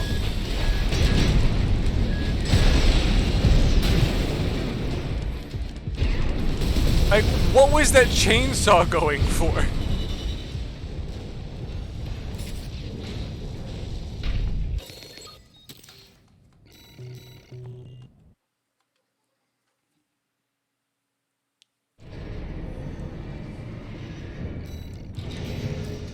Next we have Phantom Gloria and Echo Moon, an engineer from before the fires of Ibis, now dedicating her life to the Rubicon Liberation Front's cause.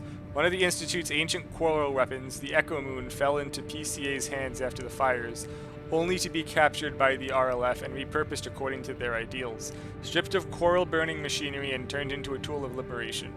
Although capable of burning brighter still with the coral-consuming form known as Echo Moon Eclipse, Gloria is sworn to never again burn coral still haunted by its fires.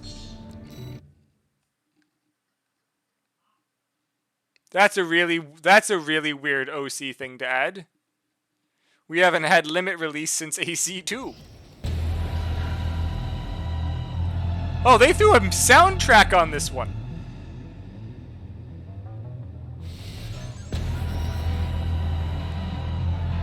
I guess we're getting towards the big boys.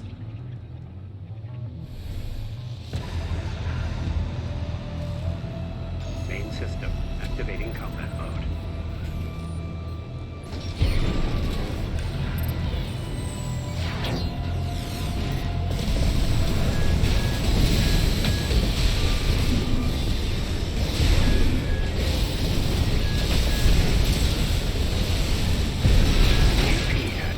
That was a dumb rush, but I honestly don't care.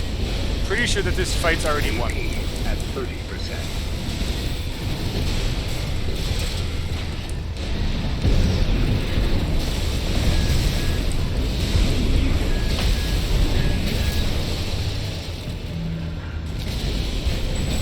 Yep. Hey, 1993, a fine year.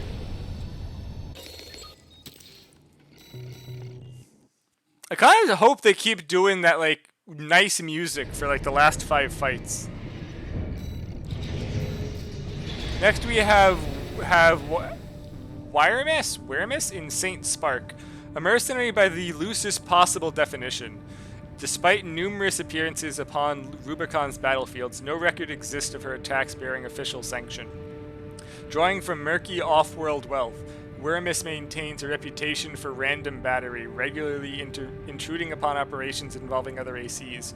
Declaring such trespasses as a passage of arms, she sets upon her opponents with little care for their objectives, fighting instead with a murderous intent rarely seen on the modern battlefield.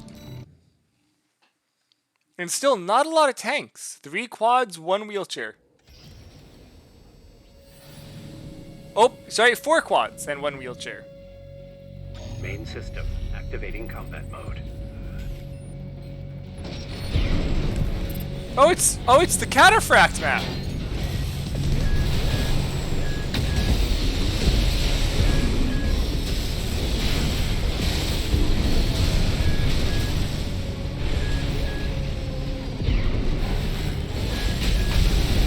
And for some reason, the quad has another weird AI. We've had this weird AI twice on quads and once on a biped. I think it's trying to use a certain AI that flies, and they just don't give it the energy. Nice, you killed the mosquito.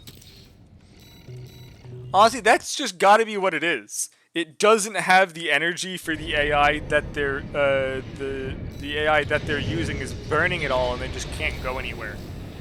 Okay, next is 4 in AC4. A warrior from an ancient past with a tendency to ask strange questions, seemingly seeking an unknown answer. Piloting a reverse-jointed sniping craft, their battle plan uses their opponent's momentum against them to create space. They refuse to challenge the rank 3 pilot, preferring to remain where they are.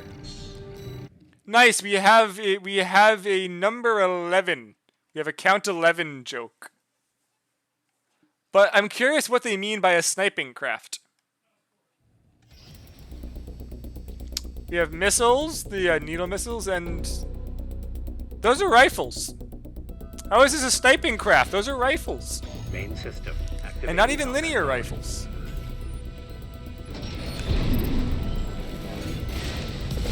And it rushes immediately.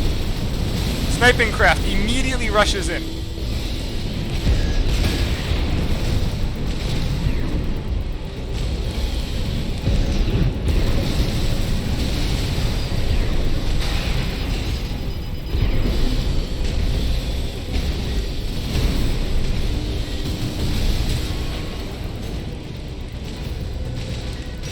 Well, it's a sniping craft that tries to rush in. I'll just sit back.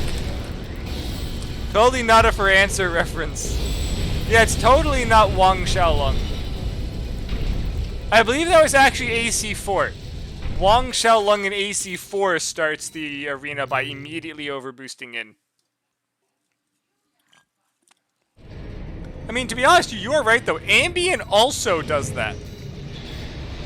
Okay, next we have V1 Camus in Inkwell, first squad leader and founder of the new Vespers, an unofficial squad formed in response to the collapse of the original Vespers. As an Arquebus AC tester and engineer, Camus regularly tried to use his connections to join the Vespers, due in no small part to his infatuation with V6 Materlink and V8 Pater, but ultimately to no avail. Fantasies now shattered, Camus built his own AC from the wrecks left by the Hound he so detested.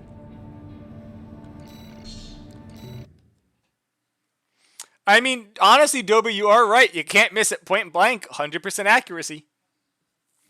I mean, hell, isn't that what the AC test in AC3 taught us? If you hit 2 bullets and don't miss, you have the best record out of everyone, and we will give you a part. Main system activating combat mode.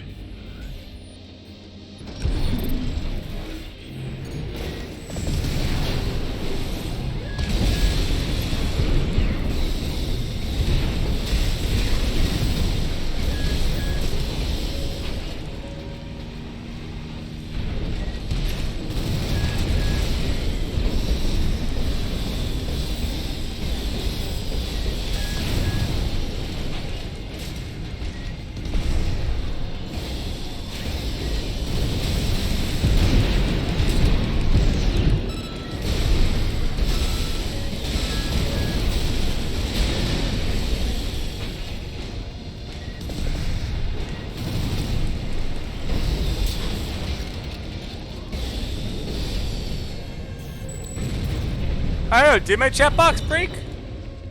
Chat box did break. You are correct.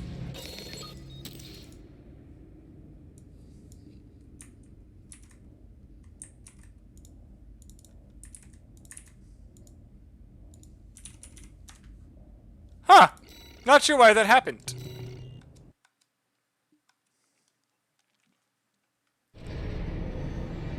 Unfortunately, I didn't notice. Okay, we have 2 left. And next we have Argos in Legacy, a survivor of the Jupiter Wars. The skillful but reticent mercenary quietly disappeared after the decisive battle between Furlong and Balaam, with a fortune gained from his work on all sides. Though no longer active, hints of his favored tactics and piloting techniques seen in modern mercenaries suggest he may still be active as a mentor while in retirement.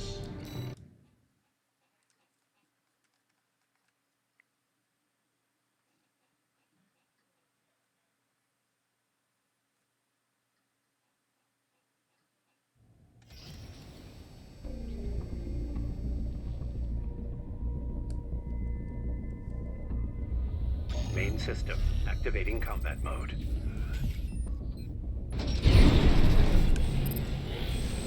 I don't know how they all keep locking on from so far away.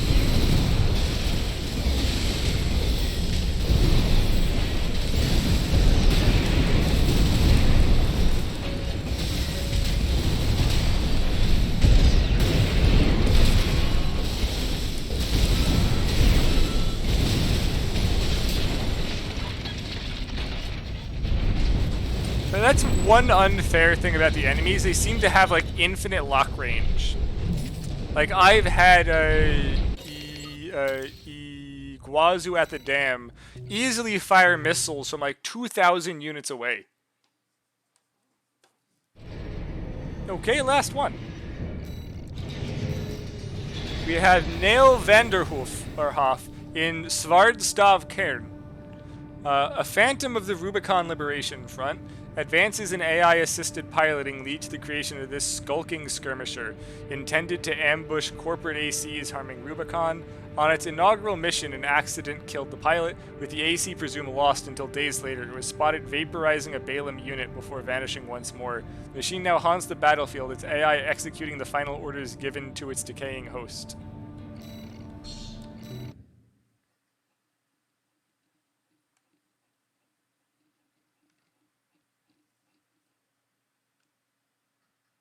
Okay, we have the last one. For some reason, only the 6th fight had a nice soundtrack to it. Kind of disappointing. That was nice. Never mind, this one also has a nice soundtrack. 2 of them have nice, like, themed soundtracks to it. Why only 2, I can't tell you. And hello, Shadow Reaper. Main system. Activating combat mode.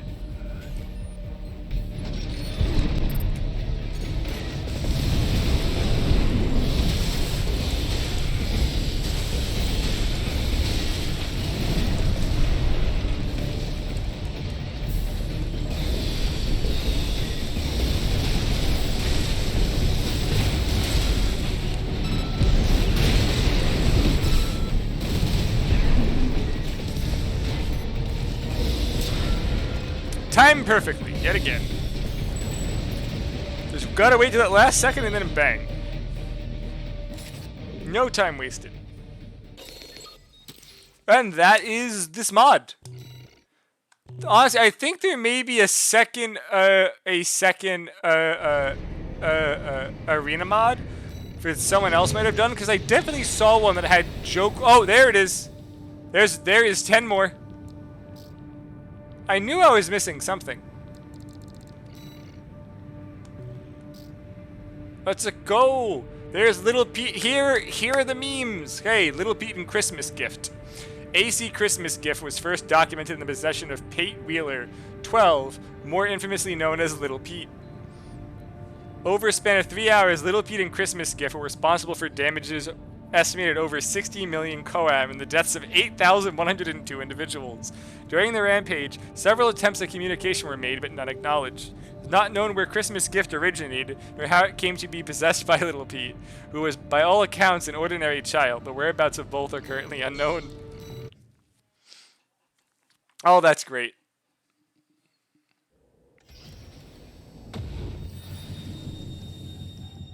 Oh, look at it. It's literally a Christmas gift of candy canes.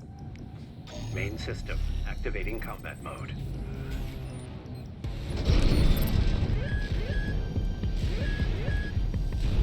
Yeah, it's past lock-on range. How are you doing that?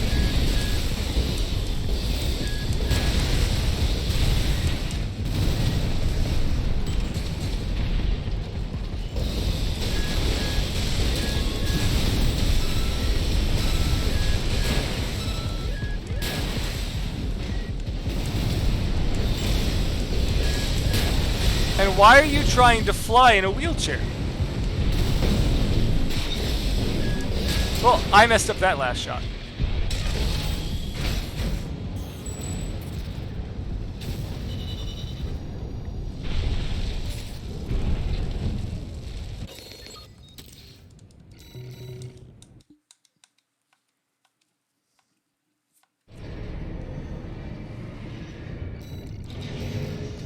Next we have Flame Heinard in Flame Heinard. Burn to the burn to the. Oh, it's just a bunch of singing. Well, I ain't singing that. What do you mean no? I don't get. What do you mean? I don't know what that's supposed to be, yes. I haven't played Mega Man X7. I've only played 5 and... Just 5? Yeah. Yeah, so I've only played up to 5. Main system activating combat mode.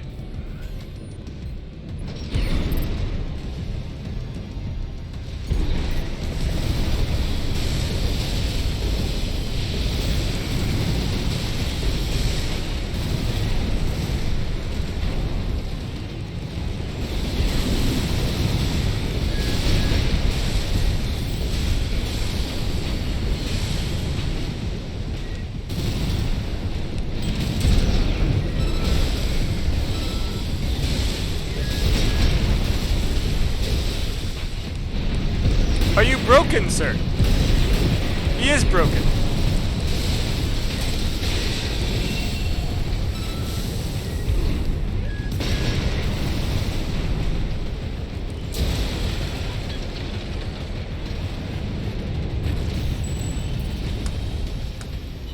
Hey, what just sent me? I'm assuming you sent me the thing for Flame Heinard. I will watch that later.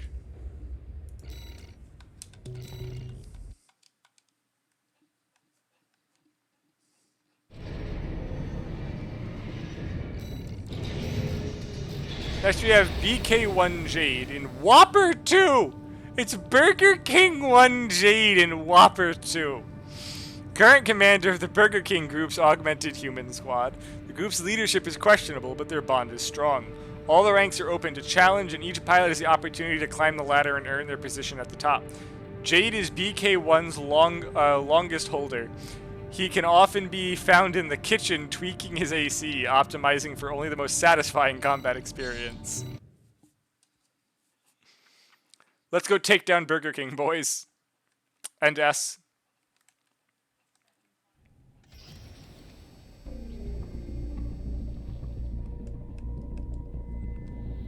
Main system activating combat mode.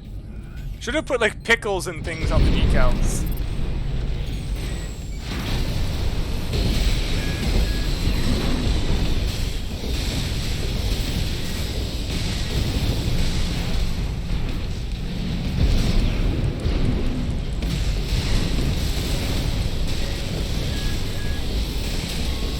What was that charged laser stab?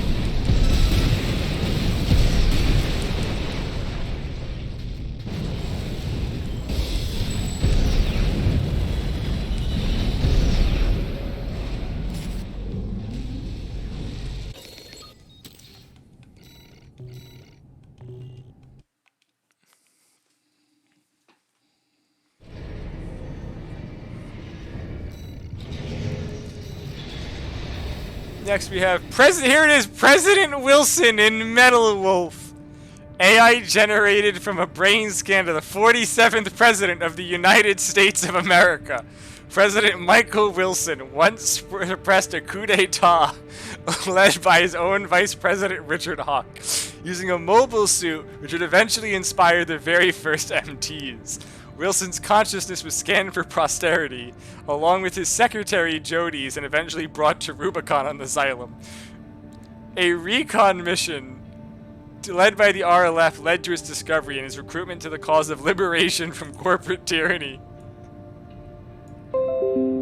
Oh, this is great.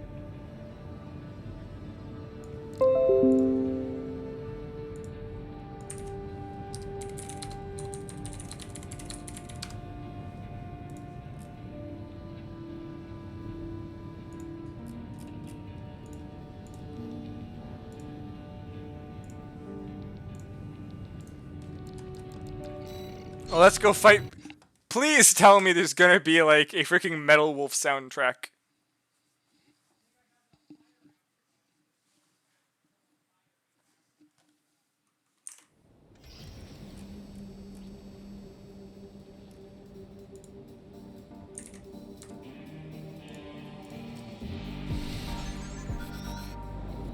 Main system activating combat mode.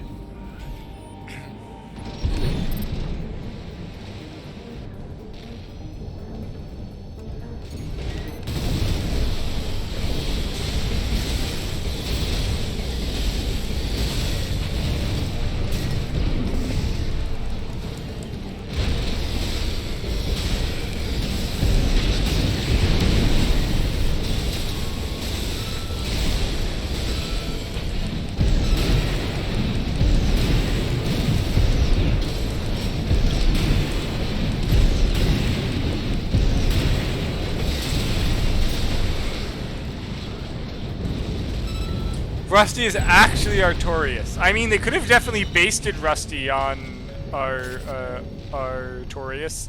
I don't see why they wouldn't have. Also, I thought this was done, but it seems that there's this 10-part extra arena that has memes in it. Next is Ashen Hunter Jura in Boomhammer. A hunter that came to Rubicon from a distant system, sworn to protect the shunned and discarded, considered naught but beasts. Claiming to represent a faction called the Powder Kegs, Jura is its only known member. He fights with a wide variety of complex and explosive weaponry, abiding by the motto of his brethren: if a weapon ain't got kick, it just ain't worth it. The Jura graciously allows his opponents safe passage if they agree to spare the innocent, but if they choose to continue in their pursuits, then the hunters shall become the hunted. Yes, Bloodborne reference.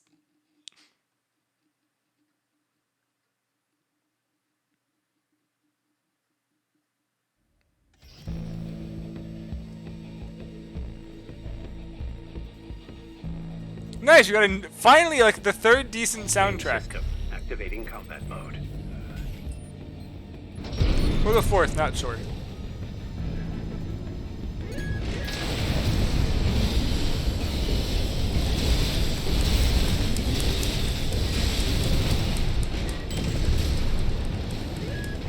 Look, S, they like actually took for some of them, like not just the random generic arena soundtracks, but only for some of them.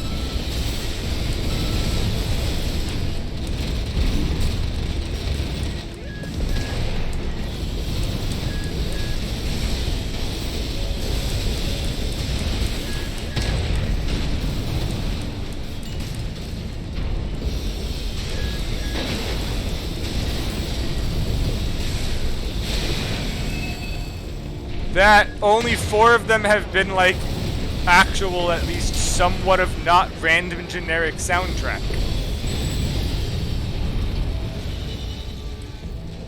At least this one is kind of fitting the fight at least.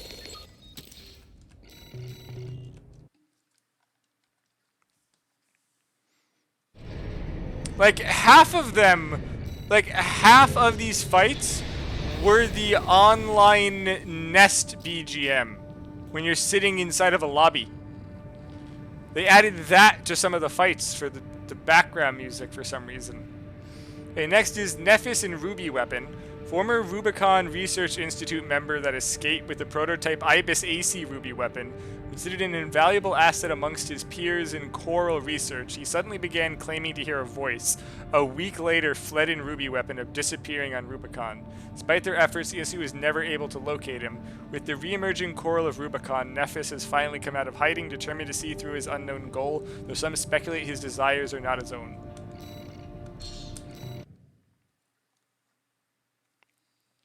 S, what do you mean you don't know how it works? The guy who made the mod picked the soundtracks.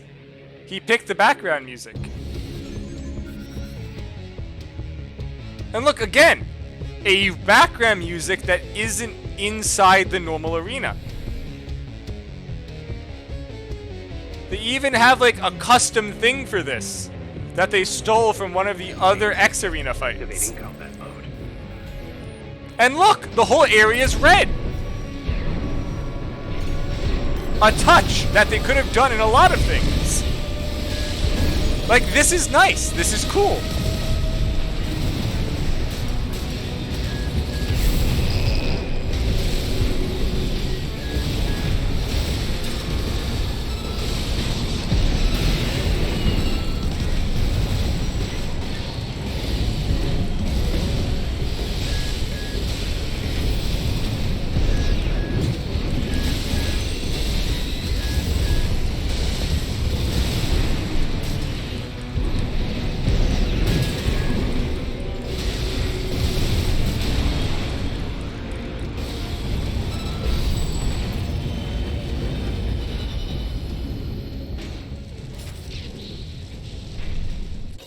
Like, I honestly really like that one.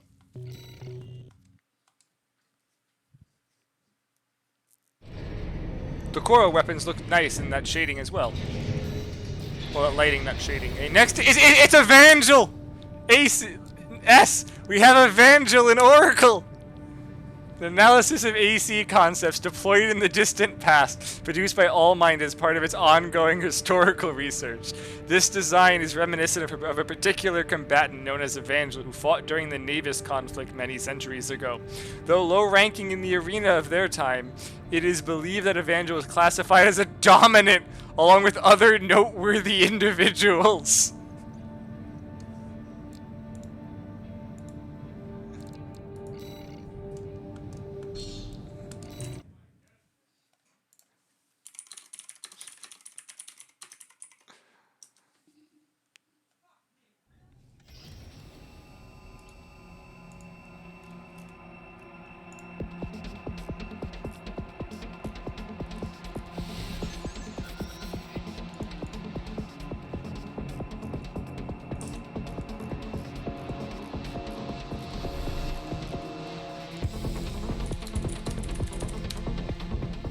Main system activating combat. I don't know why he's a shotgun. I didn't build this.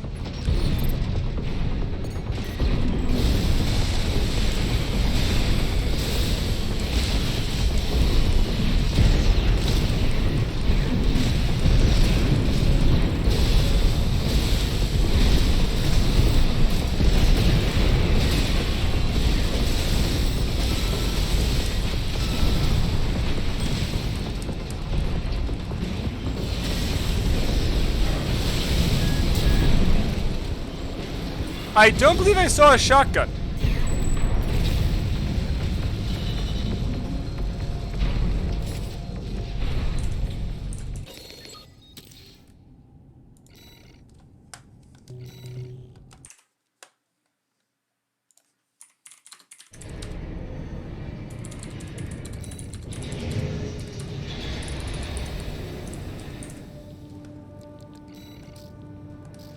Next we have Sakijo in Hatred's Flame, a warped and battle-scarred AC burning with coral flame. The red-haired pilot known as Sakijo lost his left arm in a Pyrrhic victory, a battle so filled with hatred that he lost his very purpose. Coral entered the wound, sealing it shut but leaving his mind hazy. Now he fights without end, desperate to rediscover his ideals.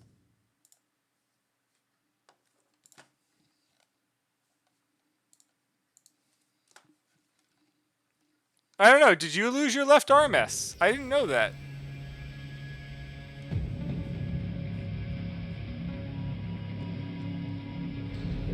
Main system activating combat mode.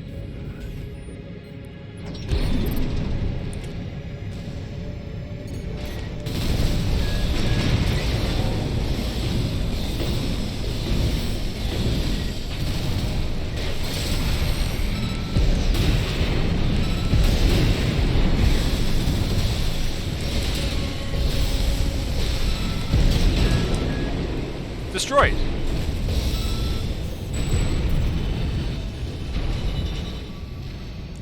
Oh, that's what you meant.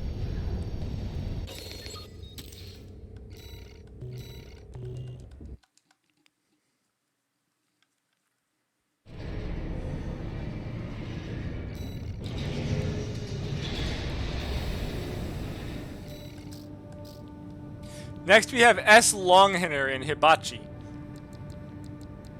Colonel of the Don Pachi Corps, a squadron of elite soldiers, as part of their training regimen, its pilot corps fight to the death so that only the most skilled... What's wrong?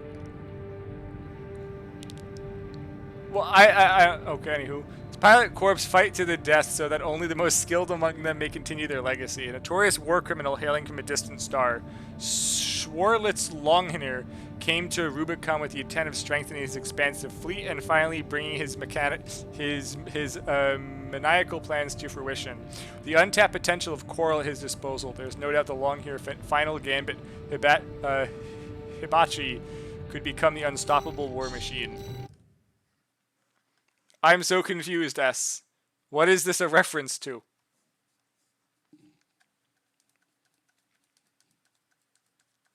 Oh!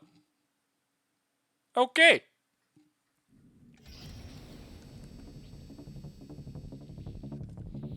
Main system activating combat mode.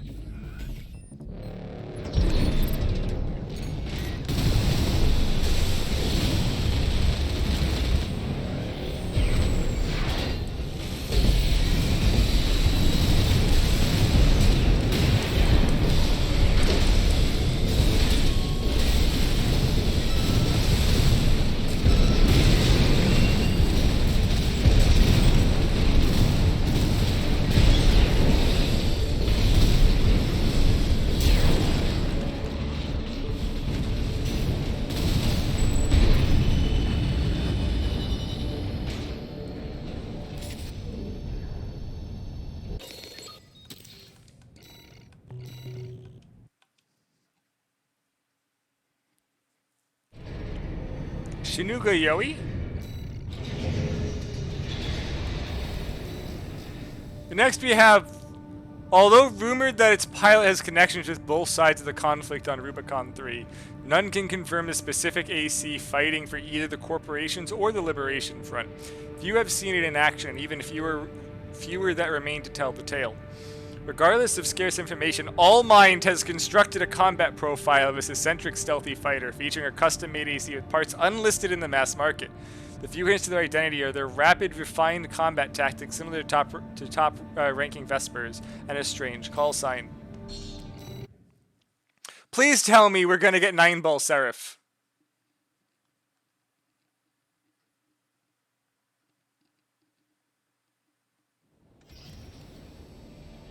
We did not get 9-Ball Seraph.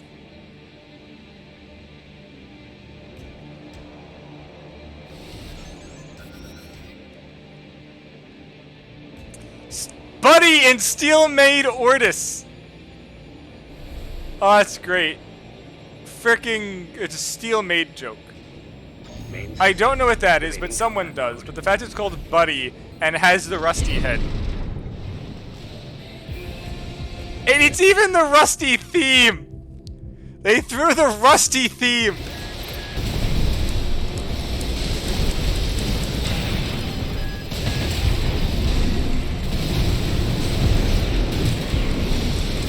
AP at 50%.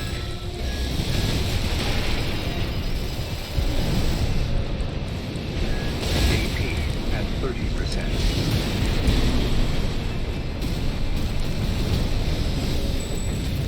1111. Perfect.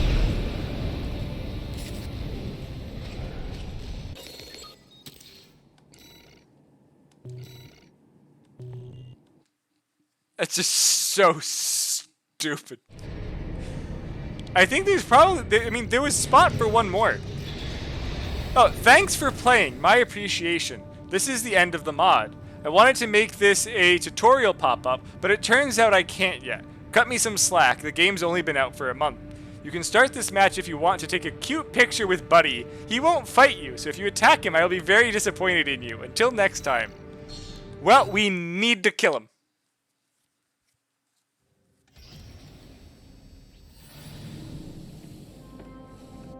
Hey, Tom, you got here just at the end. Someone made a mod for this game, so I played it. You wouldn't hurt Buddy, right? Buddy, harmless.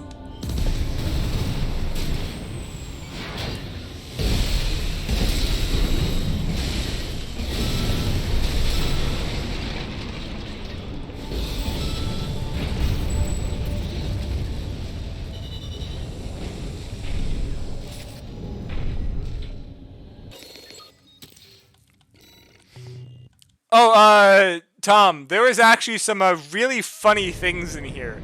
Have you played Metal Wolf Chaos?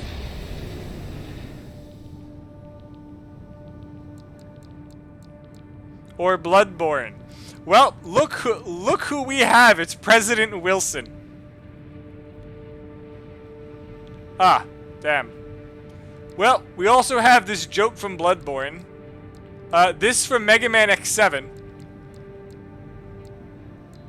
And other shit that I don't get. But anywho, that is the end of this mod, so that's the end of the stream.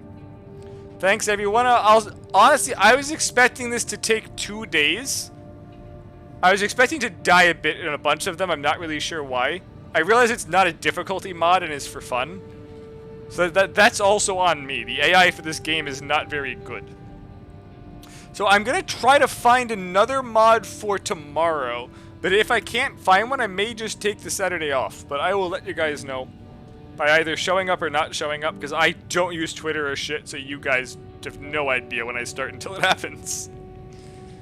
Thanks, everyone.